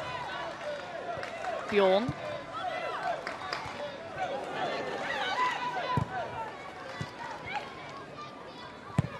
Brighton. Dangerous. Camilla Harder. Trying to find Kerr. Kerr trying to put it on a plate for G. Unselfish in the extreme from Sam Kerr.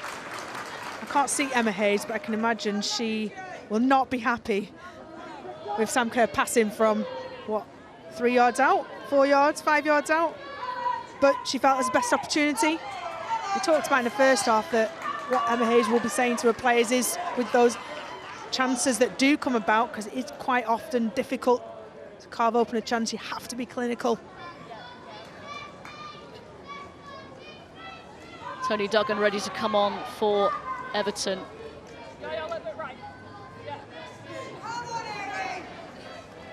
And they won't make the change until this corner kick has been taken.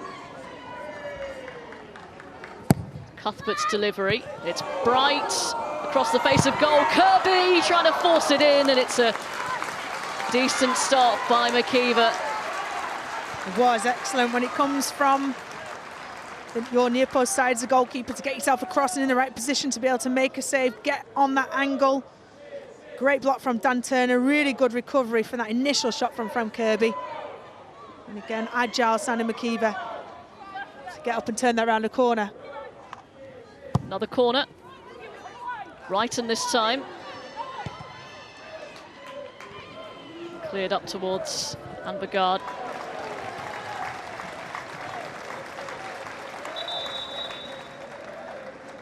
So Tony Duggan ready to come on. Her second appearance in the WSL since returning to Everton from from Atletico Madrid to Aurora Galli coming off.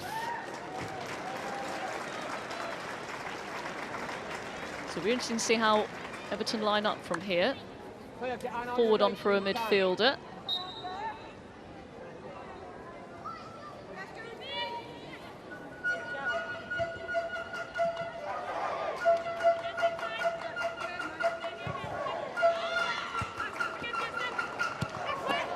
Touch Emsley. It's good battling from Anvegard. Now Benison, Sorensen.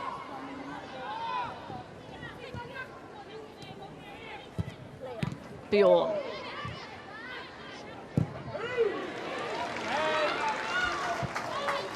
Bad spell this from the visitors.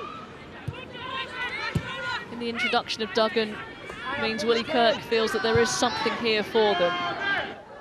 Well, he's kind of got nothing to lose either. 2-0 down, half an hour to go. Tony Duggan in his ear on the bench, I'm sure. She'll have been desperate to rectify the performance of last week, not her own personal performance, but the team's. A chance to get herself back into that England squad and impress Serena Wiegman.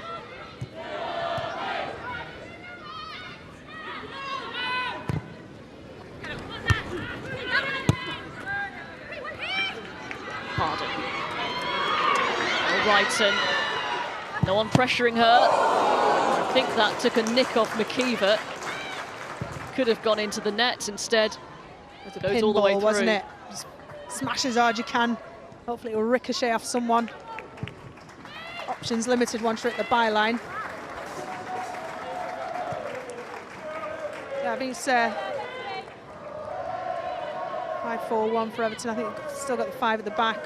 We're trying to release Nicole Sorensen, as we've seen attacking more. She's more of an attacking-minded player. It's a lovely play from Gabby George. That's confidence. Anvegard inviting Emsley to press. You can hear Willie Kirk squeeze is the instruction.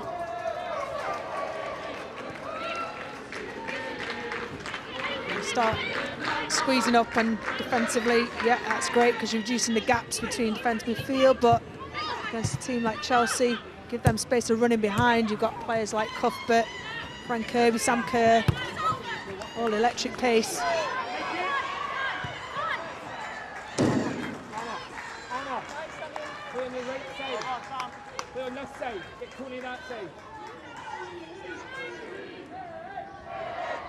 Wrighton here going for power, nearly causing a problem. It may have gone through McKeever's legs.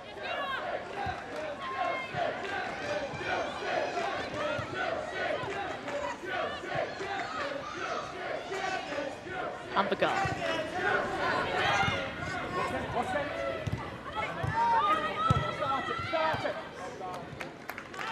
Chelsea work their way out of a tight spot. You wonder why you do rondos, those little circles, one touch in warm-up. That's exactly why. Lovely little triangle there, just Carter Eriksson and G. One touch just playing out of trouble, keeping possession of the ball. Harder, allowed to turn.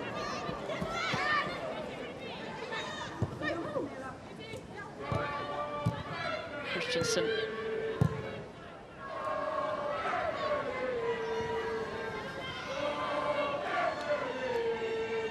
The wind's getting up a bit here.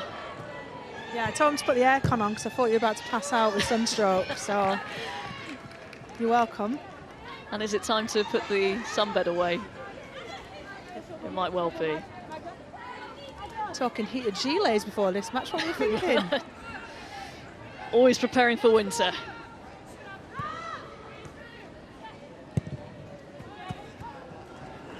True Brits.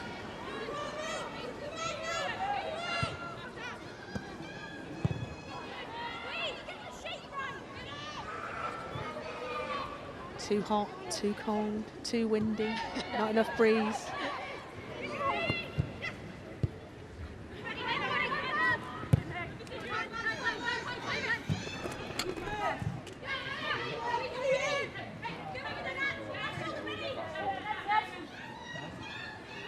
Impressive Chelsea. Game management, as we said, about not being frustrated. The lack of clear-cut chances. It's a good win by Sam Kerr this time. Finds Kirby, is allowed to make her way nearer the penalty area. It's Kerr, miscue, Harder, off the post. Well, she probably had a little bit more time than what she recognised. These players have backed off to bank up on the line for Everton. And Pernilla Harder's lovely, crisp play. But as Pernilla Harder gets on that ball, she actually has a little bit of space. Tony Duggan tries to head it clear, fluffed by Sam Kerr as she turns and spins at speed. Let off for Everton.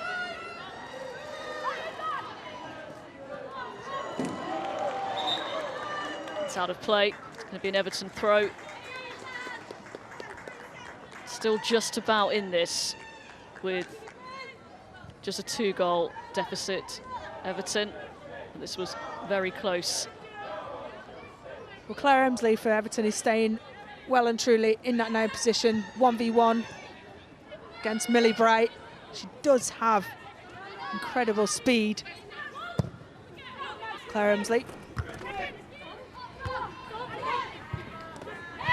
Emsley brought down by Ingle. Scottish international, Claire Emsley. Industrious player. Chester Zoo member. I saw her at the Zoo on Monday, just to clarify.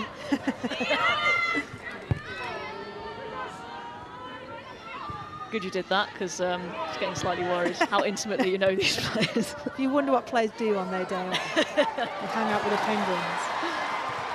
G. Onto Kirby. Harder! It's another chance. Another chance gone.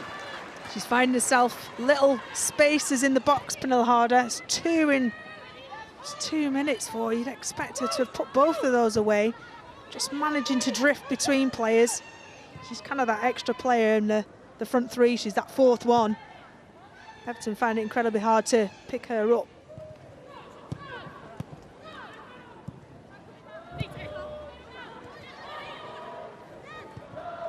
Turner manages to keep possession. 2 players trying hard to get the ball off her. Here's Christensen.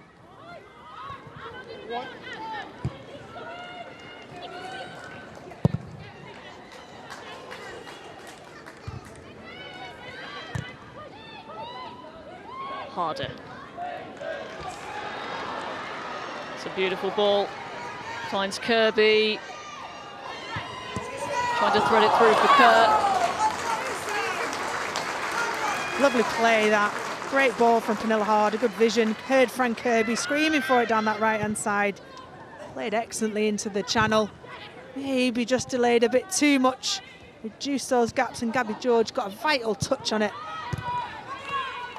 Sorensen, Emsley. Here's Tony Duggan. It's a remarkable record she's got against Chelsea. 11 goals in 13 WSL appearances. That's good play. Emsley, and the guard was there, so was Millie Bright. Good link up down that Everton right-hand side.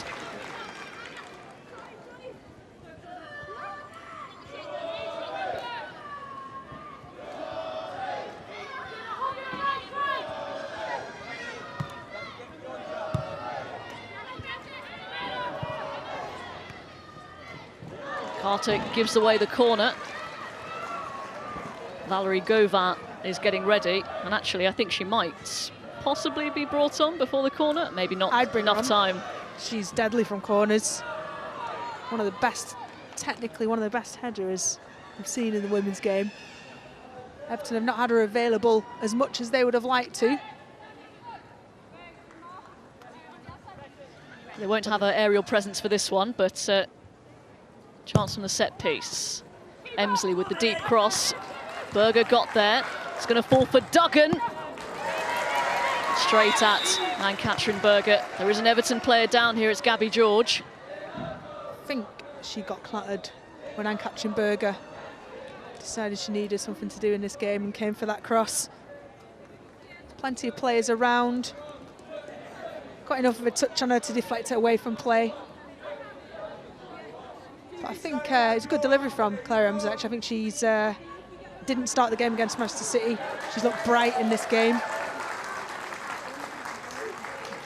And it's obvious to say, but bringing Tony Duggan on as an attacking player. Looking at Govan coming on.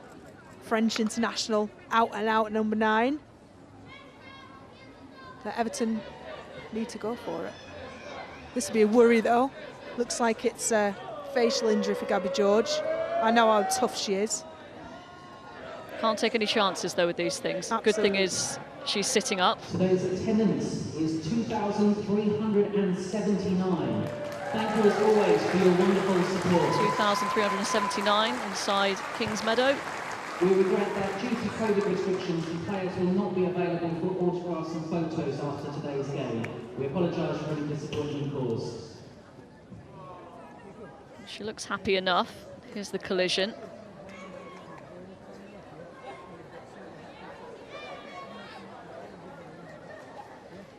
She's got a little fist in the face, but not the full impact. She should be okay. More of a swipe. I think it was a lip that was being treated. So no, you wouldn't have thought any chance of any concussion, but they've gone through the full protocol to ensure that is the case.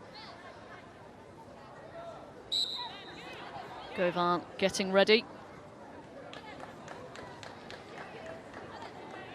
Limited no appearances for Everton post FA Cup final back in 2020 because of muscle injury. She did score, Govan, against Chelsea at Goodison Park to get her team to the quarter-finals of the competition last season. Must be frustrating for Willie Kirk to only have her as available on limited occasions because she can be such a key player to them, a target player. I don't think Everton have a target player like Valerie Govan, one who's so dominant in the air. Can be an outlet, but absolutely a terror on set pieces for Everton. Emsley off. She's had a good game, Claire Emsley. Done an awful lot of running. Now it's time for Valerie Govan. Try and make an impact in the final 20 minutes or so. Real star at the 2019 World Cup in France.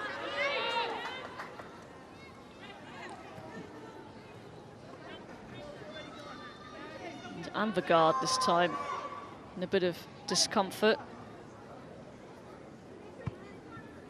Willie Kirk will be eye rolling. It's like, God, I've just took Claire Emsley off.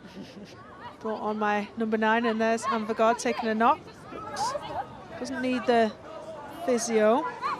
She's remonstrating with Amy Fern about the fact that, as we see on the replay, Erin Cuthbert's studs were raised and did certainly catch her on the ankle.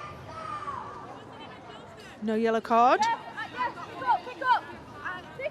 I'll say it quietly because Emma Hayes is just below us, but there is no VAR in the women's game yet. I've not really heard her views on it. No, it's great, always striving for more and striving for the best that our game can have and should have. That includes, we're doing it on the pitch as far as the players and the staff behind the scenes and the resources from the clubs. And we expect that from the officials. And that includes all available technology that's, nowadays a given in the top leagues in men's game.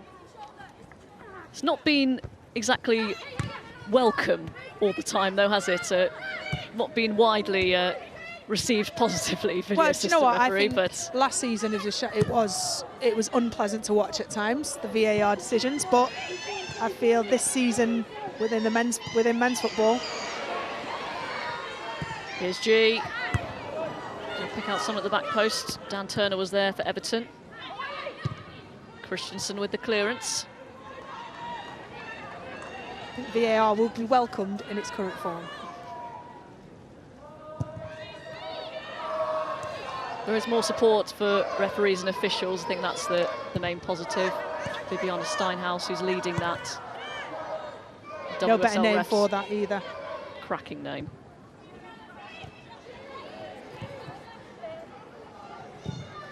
Brighton's cross, it's Kerr! And that should just about wrap things up for Chelsea. 1 for Kirby, 2 for Kerr. They've hit the ground running in their opening home game of the WSL season. Textbook move for Everton. That's what Everton fans, Emma Hayes, wants to see from Guru Wrighton. And she was touted as one of the world's best players on the left-hand side. The World Cup in France, this is what we saw from her. And it's a pinpoint cross with pace on it. And all Sam Kerr has to do, it's an excellent header, but pace is already on it. She's just got to direct it into that bottom corner. Downward, past the keeper, quality all round. And 3-0 to Chelsea, you have to say. It's fully deserved. They've been more clinical, albeit Pernilla Hard has missed a couple that she would like to have put in the back of the net. So a more than comfortable lead now for Chelsea. And time for them to add to it. Quarter of an hour remaining. Well, that's late. That's late from Sophie Ingle. Let's see what Amy Fern does here. It is a yellow card.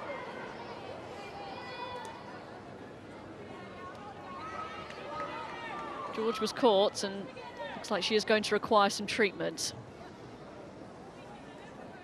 There doesn't seem to be too much remonstrating from the Everton players towards the official. The yellow card. It seems they're in agreement that that was an appropriate caution. But Gabby George is a key player for Everton at the back. Oh, it was late, wasn't it, from Sophie Ingle?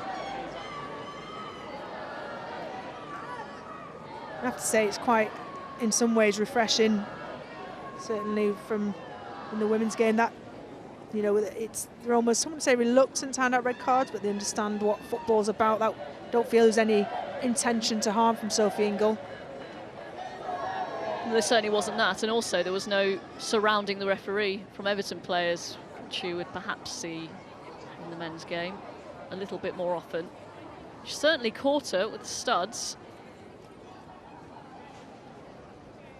Don't think she went in straight-legged with the studs. It was almost the hitting the ground meant that her leg almost bounced up and caught her, glanced her more with the studs. It wasn't a, you know, on a standing leg. So yeah, I'm happy with the yellow card all in all. Looks like Chelsea are ready to keep some of their legs fresh. FA Cup coming up midweek for Chelsea. Indeed. Beth England looking through the folder of set pieces, and Jessie Fleming also ready to come on. Olympic gold medalist Sam Kerr will not have the chance to get her hat-trick. She's got a couple though. So Beth England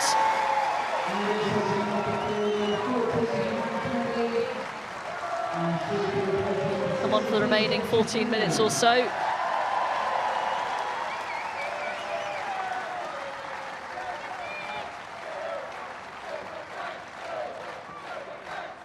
And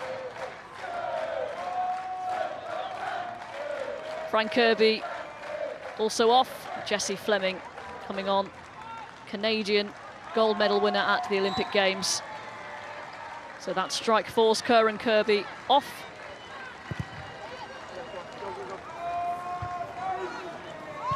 Fleming and England on for Chelsea. Another illustration of their depth.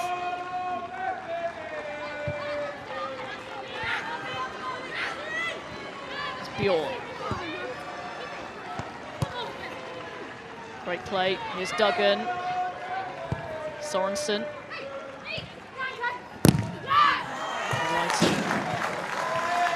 Not allowing the cross.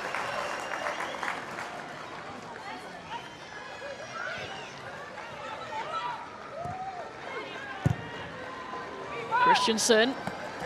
Berger with a big shout and a big claim.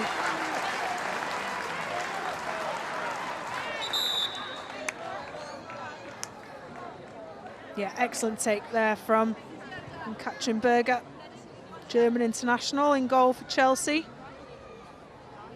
Gosh, think back to some of the performances she put on last season. Certainly in big games, Champions League games. I think it's Dan Turner who was down. But that's what you've got to do as a goalkeeper. You train to protect yourself, get your knee up, helps you drive up. Textbook catch from Katrin Berger there. You missed out, take out whoever is in Yeah, just Dan Turner was in the way, simple as that.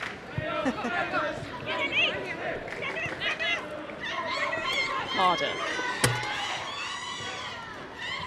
They perhaps should have a goal this afternoon. Brighton. It's gone all the way through to Cuthbert! And it's in! Beth England on a first touch. I mean, what a strike from Erin Cuthbert. Absolutely rattles the upright there. I mean, if Beth England feels a little bit hard done by being sidelined from last week's performance and certainly reduced opportunities last season, and this one was gifted to her. Lovely strike from Erin Cuthbert, and she reacts quick, as simple as that. She gets Beth England is goal side of her player on the front foot. And the way that Everton have set up today created too many opportunities, certainly this second half. And for the second game in a row, Everton concede 4.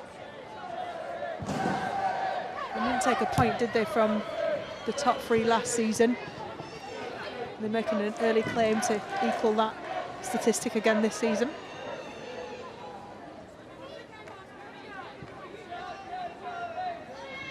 And they've made changes, Everton. Reka Sivake is on for Nicolene Sorensen.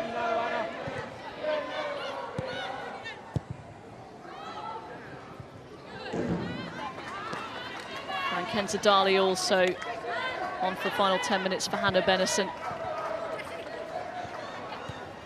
Tough start to the season for Everton. Started last season with 4 straight wins, but they didn't have to play Manchester City and Chelsea in their opening 2 games. 4 goals conceded again, Rachel, but there has been an improvement since last week. Might not be easy to see from the outside. No, I agree. I thought the performance, as much as it's a conservative performance and it's almost damage limitation, they did look much more organised.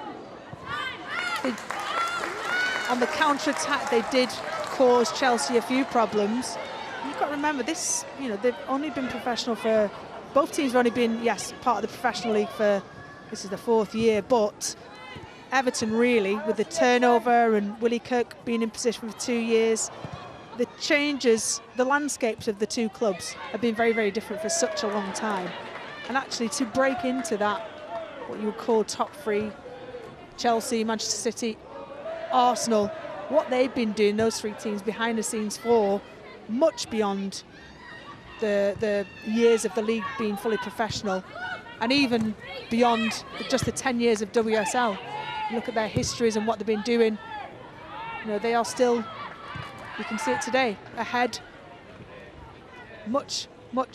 far, far ahead of the likes of the chasing pack, which Everton are one of those. Manchester United away next for Chelsea.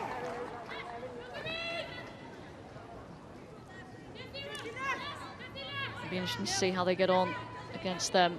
Mark Skinner in charge now of Manchester United.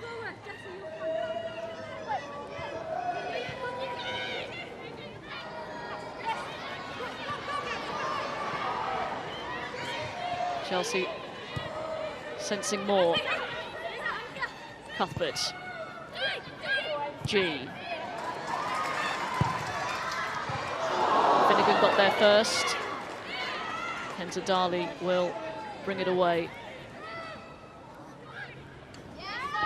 It'll be interesting to see the look on Pernilla Harder's face when Emma Hayes makes her final changes, if it's her number that comes up. She'll be desperate to get on the score sheet today.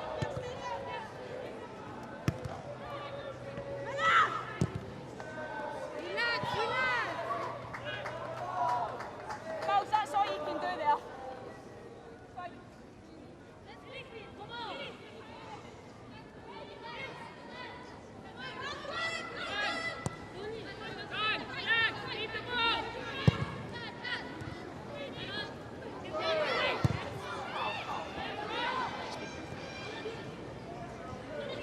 It's Ambergar. Blocked by Lily Bright. It's been a real feature of Chelsea's game today when they have had to show defensive solidity. They've made numerous blocks. Not afraid to do that side of the game as well. Yeah, and I've been extremely impressed with Jess Carter. Millie Bright, we've come to expect a really high standard of defending. But Jess Carter playing that more, well, I know it's a 3, but more central role than what we saw towards the end of last season when she played a wing back, either right or left back. She's really impressed me in mature performance, showing great game understanding. G. It's clever movement from England.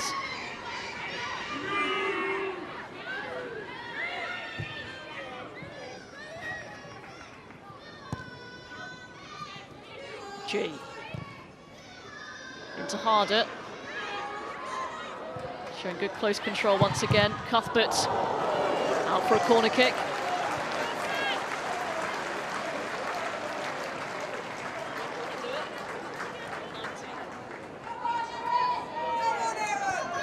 This could be the chance for Pernilla Harder. It's not been all about her. I think Chelsea really turned the screw, haven't they, this second half.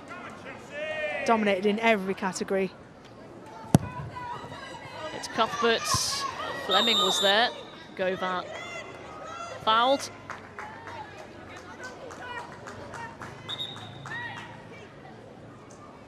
More subs for Chelsea. A WSL, a debut for Aniek Nouwen. One of the 2 new signings in the summer for Chelsea. Dutch international. G coming off, Millie Bright coming off. Jonna Andersson coming on.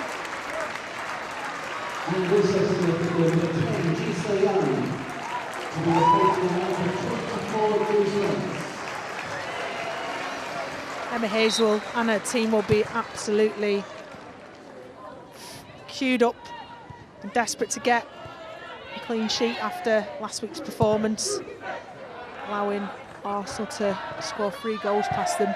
Take real pride in that. Drew Spence also on for Chelsea, triple sub. Kenza Darley finds Saveka. Darley with the shot.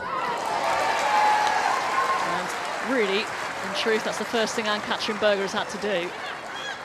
Yeah, didn't have a lot of purchase on that. More of a swipe and a bit tired. Drew Spence will be a little bit relieved. Then he can go sailing to the top corner.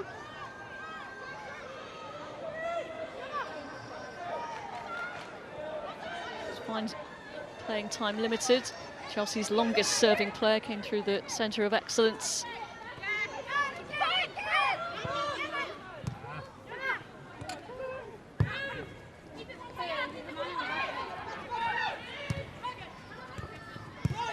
Anderson into Spence. Given away by Sophie Ingle there, Govan. Here's Anvergaard.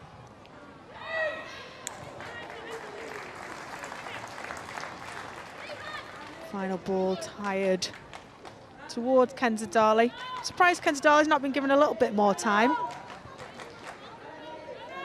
She looked energetic, almost a direct replacement for Hayley Rasso, who Everton lost out All passed on to Manchester City in the transfer window.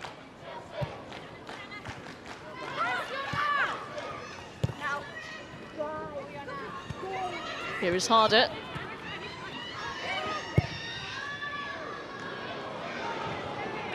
And as we approach the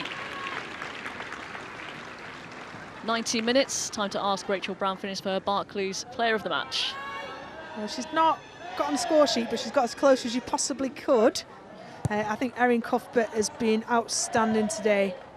She's drilled her roles that have been drilled into her by Emma Hayes. She's fulfilled exceptionally well, both defensively and offensively, and she's been that touch light paper, you know, to be able to set the press, and exceptional quality and work rate throughout.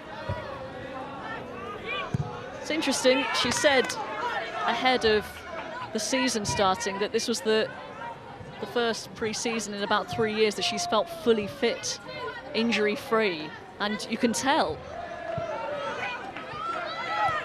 Well, if that means because of that pre-season we're seeing the best of Erin Cuthbert, then I can only agree with you. Anderson. Ingle.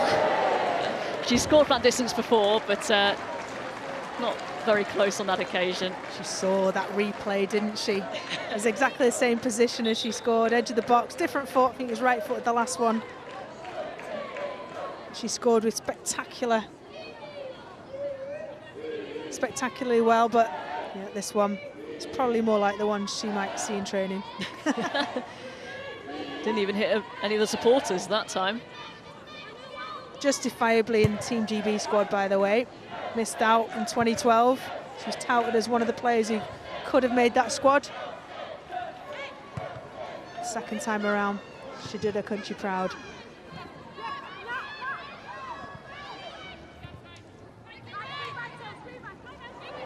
Cuthbert. A little drop of the shoulder and a good delivery towards England.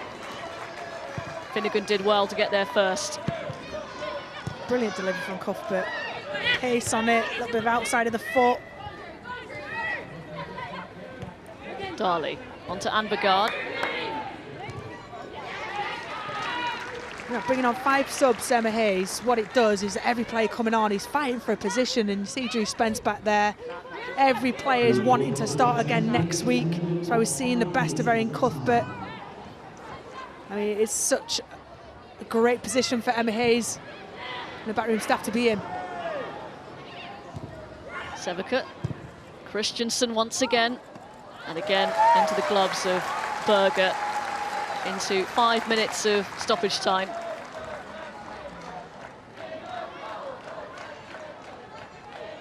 Slows the game down, and Katja Berger not been called upon to make too many saves today, but commanding your box is just as important as a goalkeeper.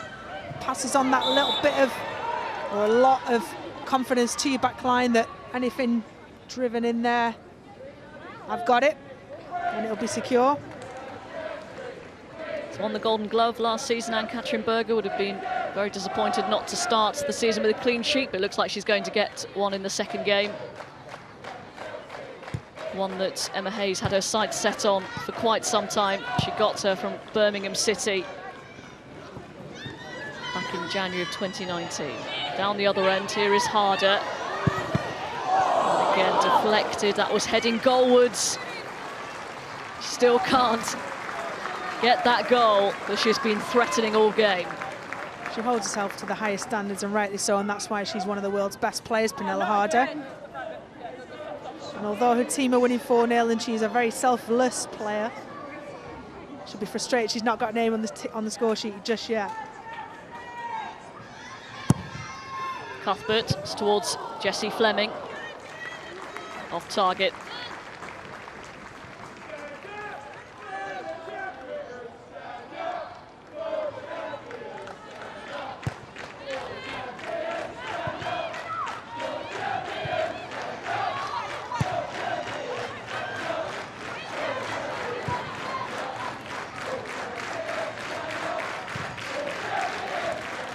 Everton work it out once again, but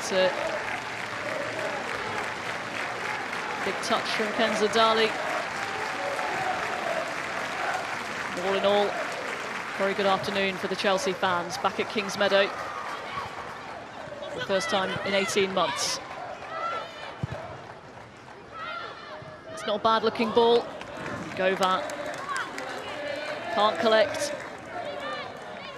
That was a great ball from Tony Duggan, just cut infield on a favoured right foot from that left-hand side.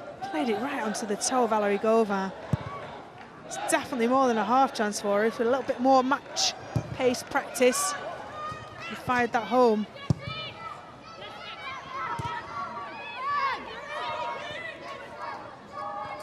Darley skipping away from a couple of challenges. Ambergard.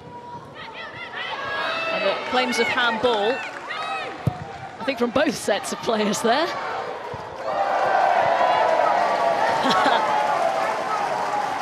Was that a header from the gentleman in the crowd there? Magnificent. Let's have a look at this possible handball. It's on Govan, actually.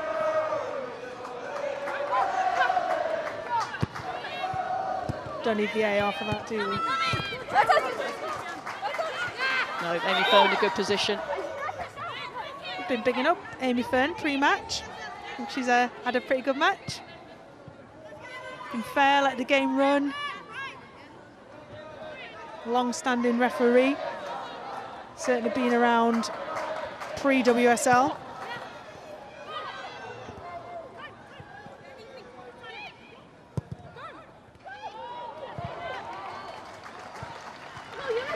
Anderson.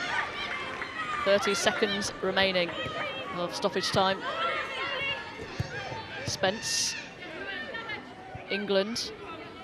Chelsea players also comfortable in tight spaces.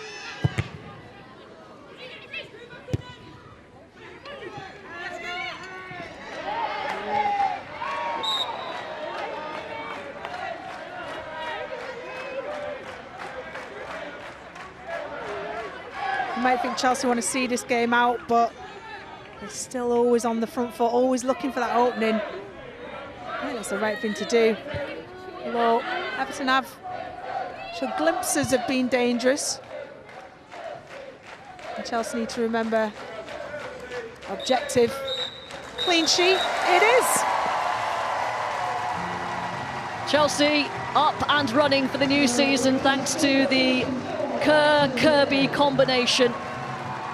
3 goals for them, and then a 4th for Beth England with her first touch after coming on to the pitch. Perhaps just a blip last weekend. Chelsea back on track, fit and firing. Full time at Kingsmeadow.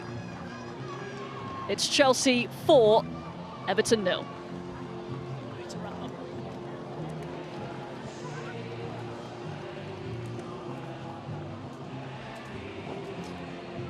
Thank you, Robin. Thank you, Rachel. A real dominant display from a strong Chelsea team today, Farah.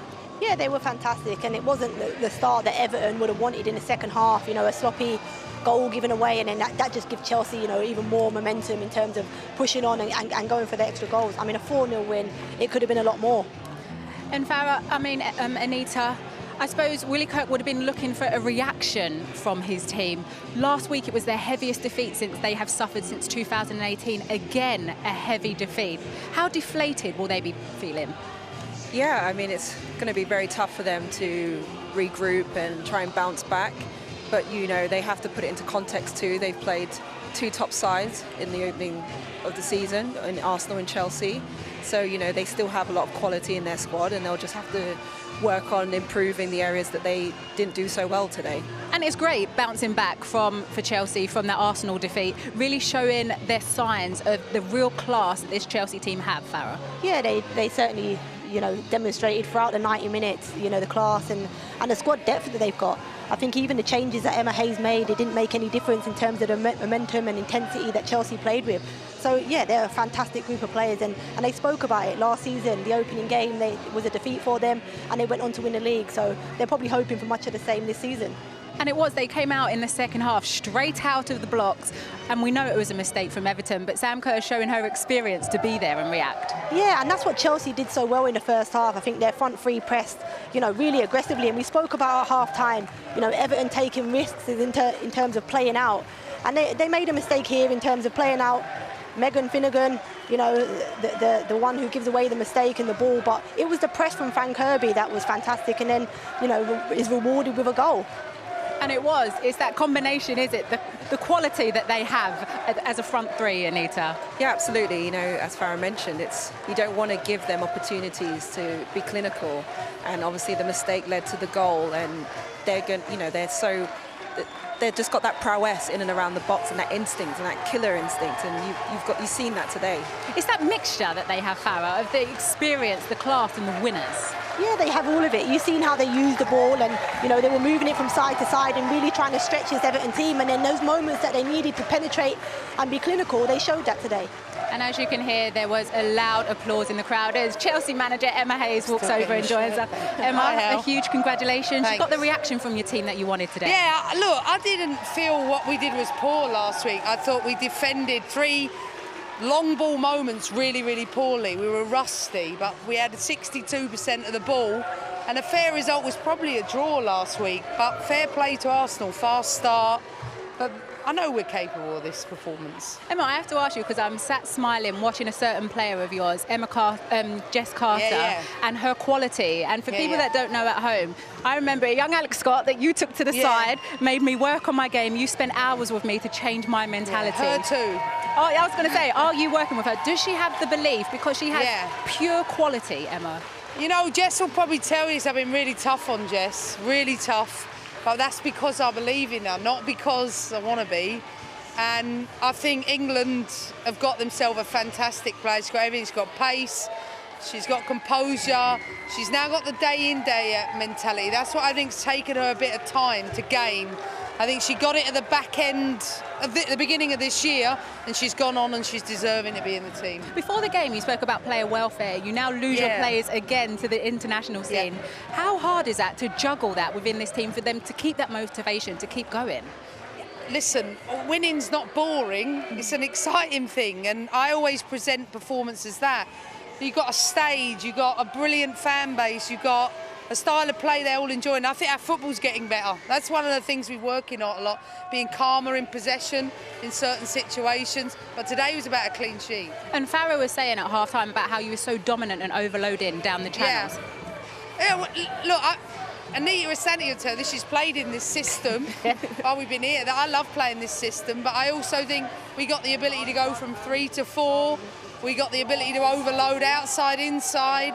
Why? Because you've got a group of players that work with one manager for a long time, so it's easy to tweak things with this group. Okay, Emma, thank you for joining us. Cheers, we'll let you go. But Farah, in that second half, you were saying about the quality that Chelsea possessed up front, and they were out of the blocks, and it was Sam Kerr showing the quality to get 2. Yeah, I think that's the difference. I mentioned it. I think the movement, the interchange in their front three was fantastic throughout the game.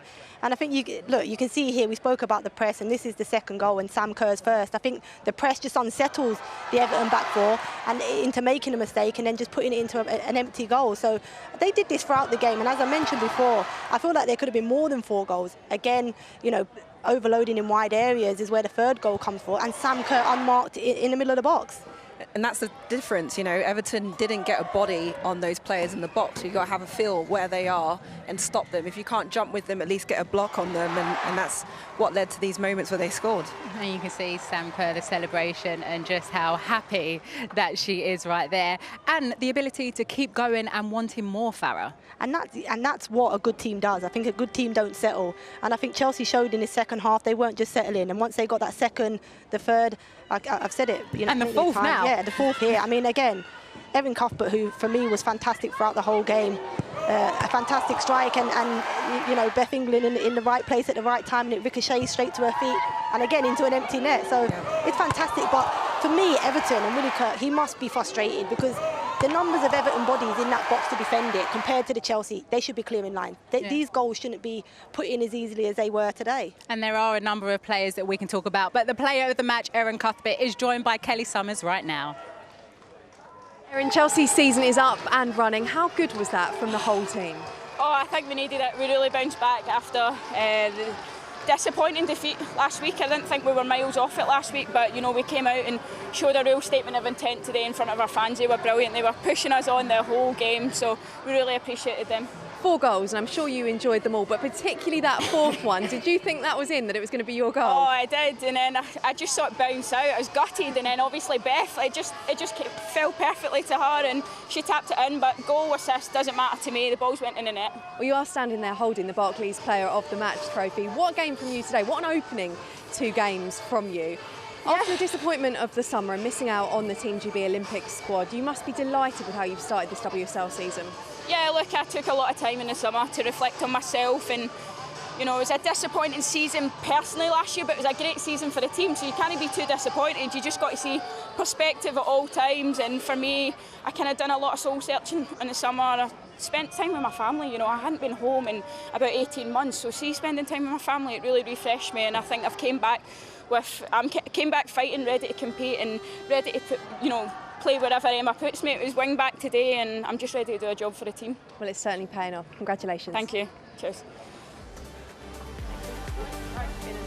A real personality and a fantastic performance. And just a reminder for you, there's 5 live sports extra commentary available on the WSL fixture between Manchester City and Tottenham tonight on BBC Sounds at 7 o'clock. And we also have highlights from the weekend's WSL games. That will be the women's football show at 11:15 p.m. tonight on BBC One, a bit later in Scotland. And we are back with Match of the Day Live, Women's Super League coverage between Manchester United and Chelsea on BBC Two in 2 weeks' time for that one.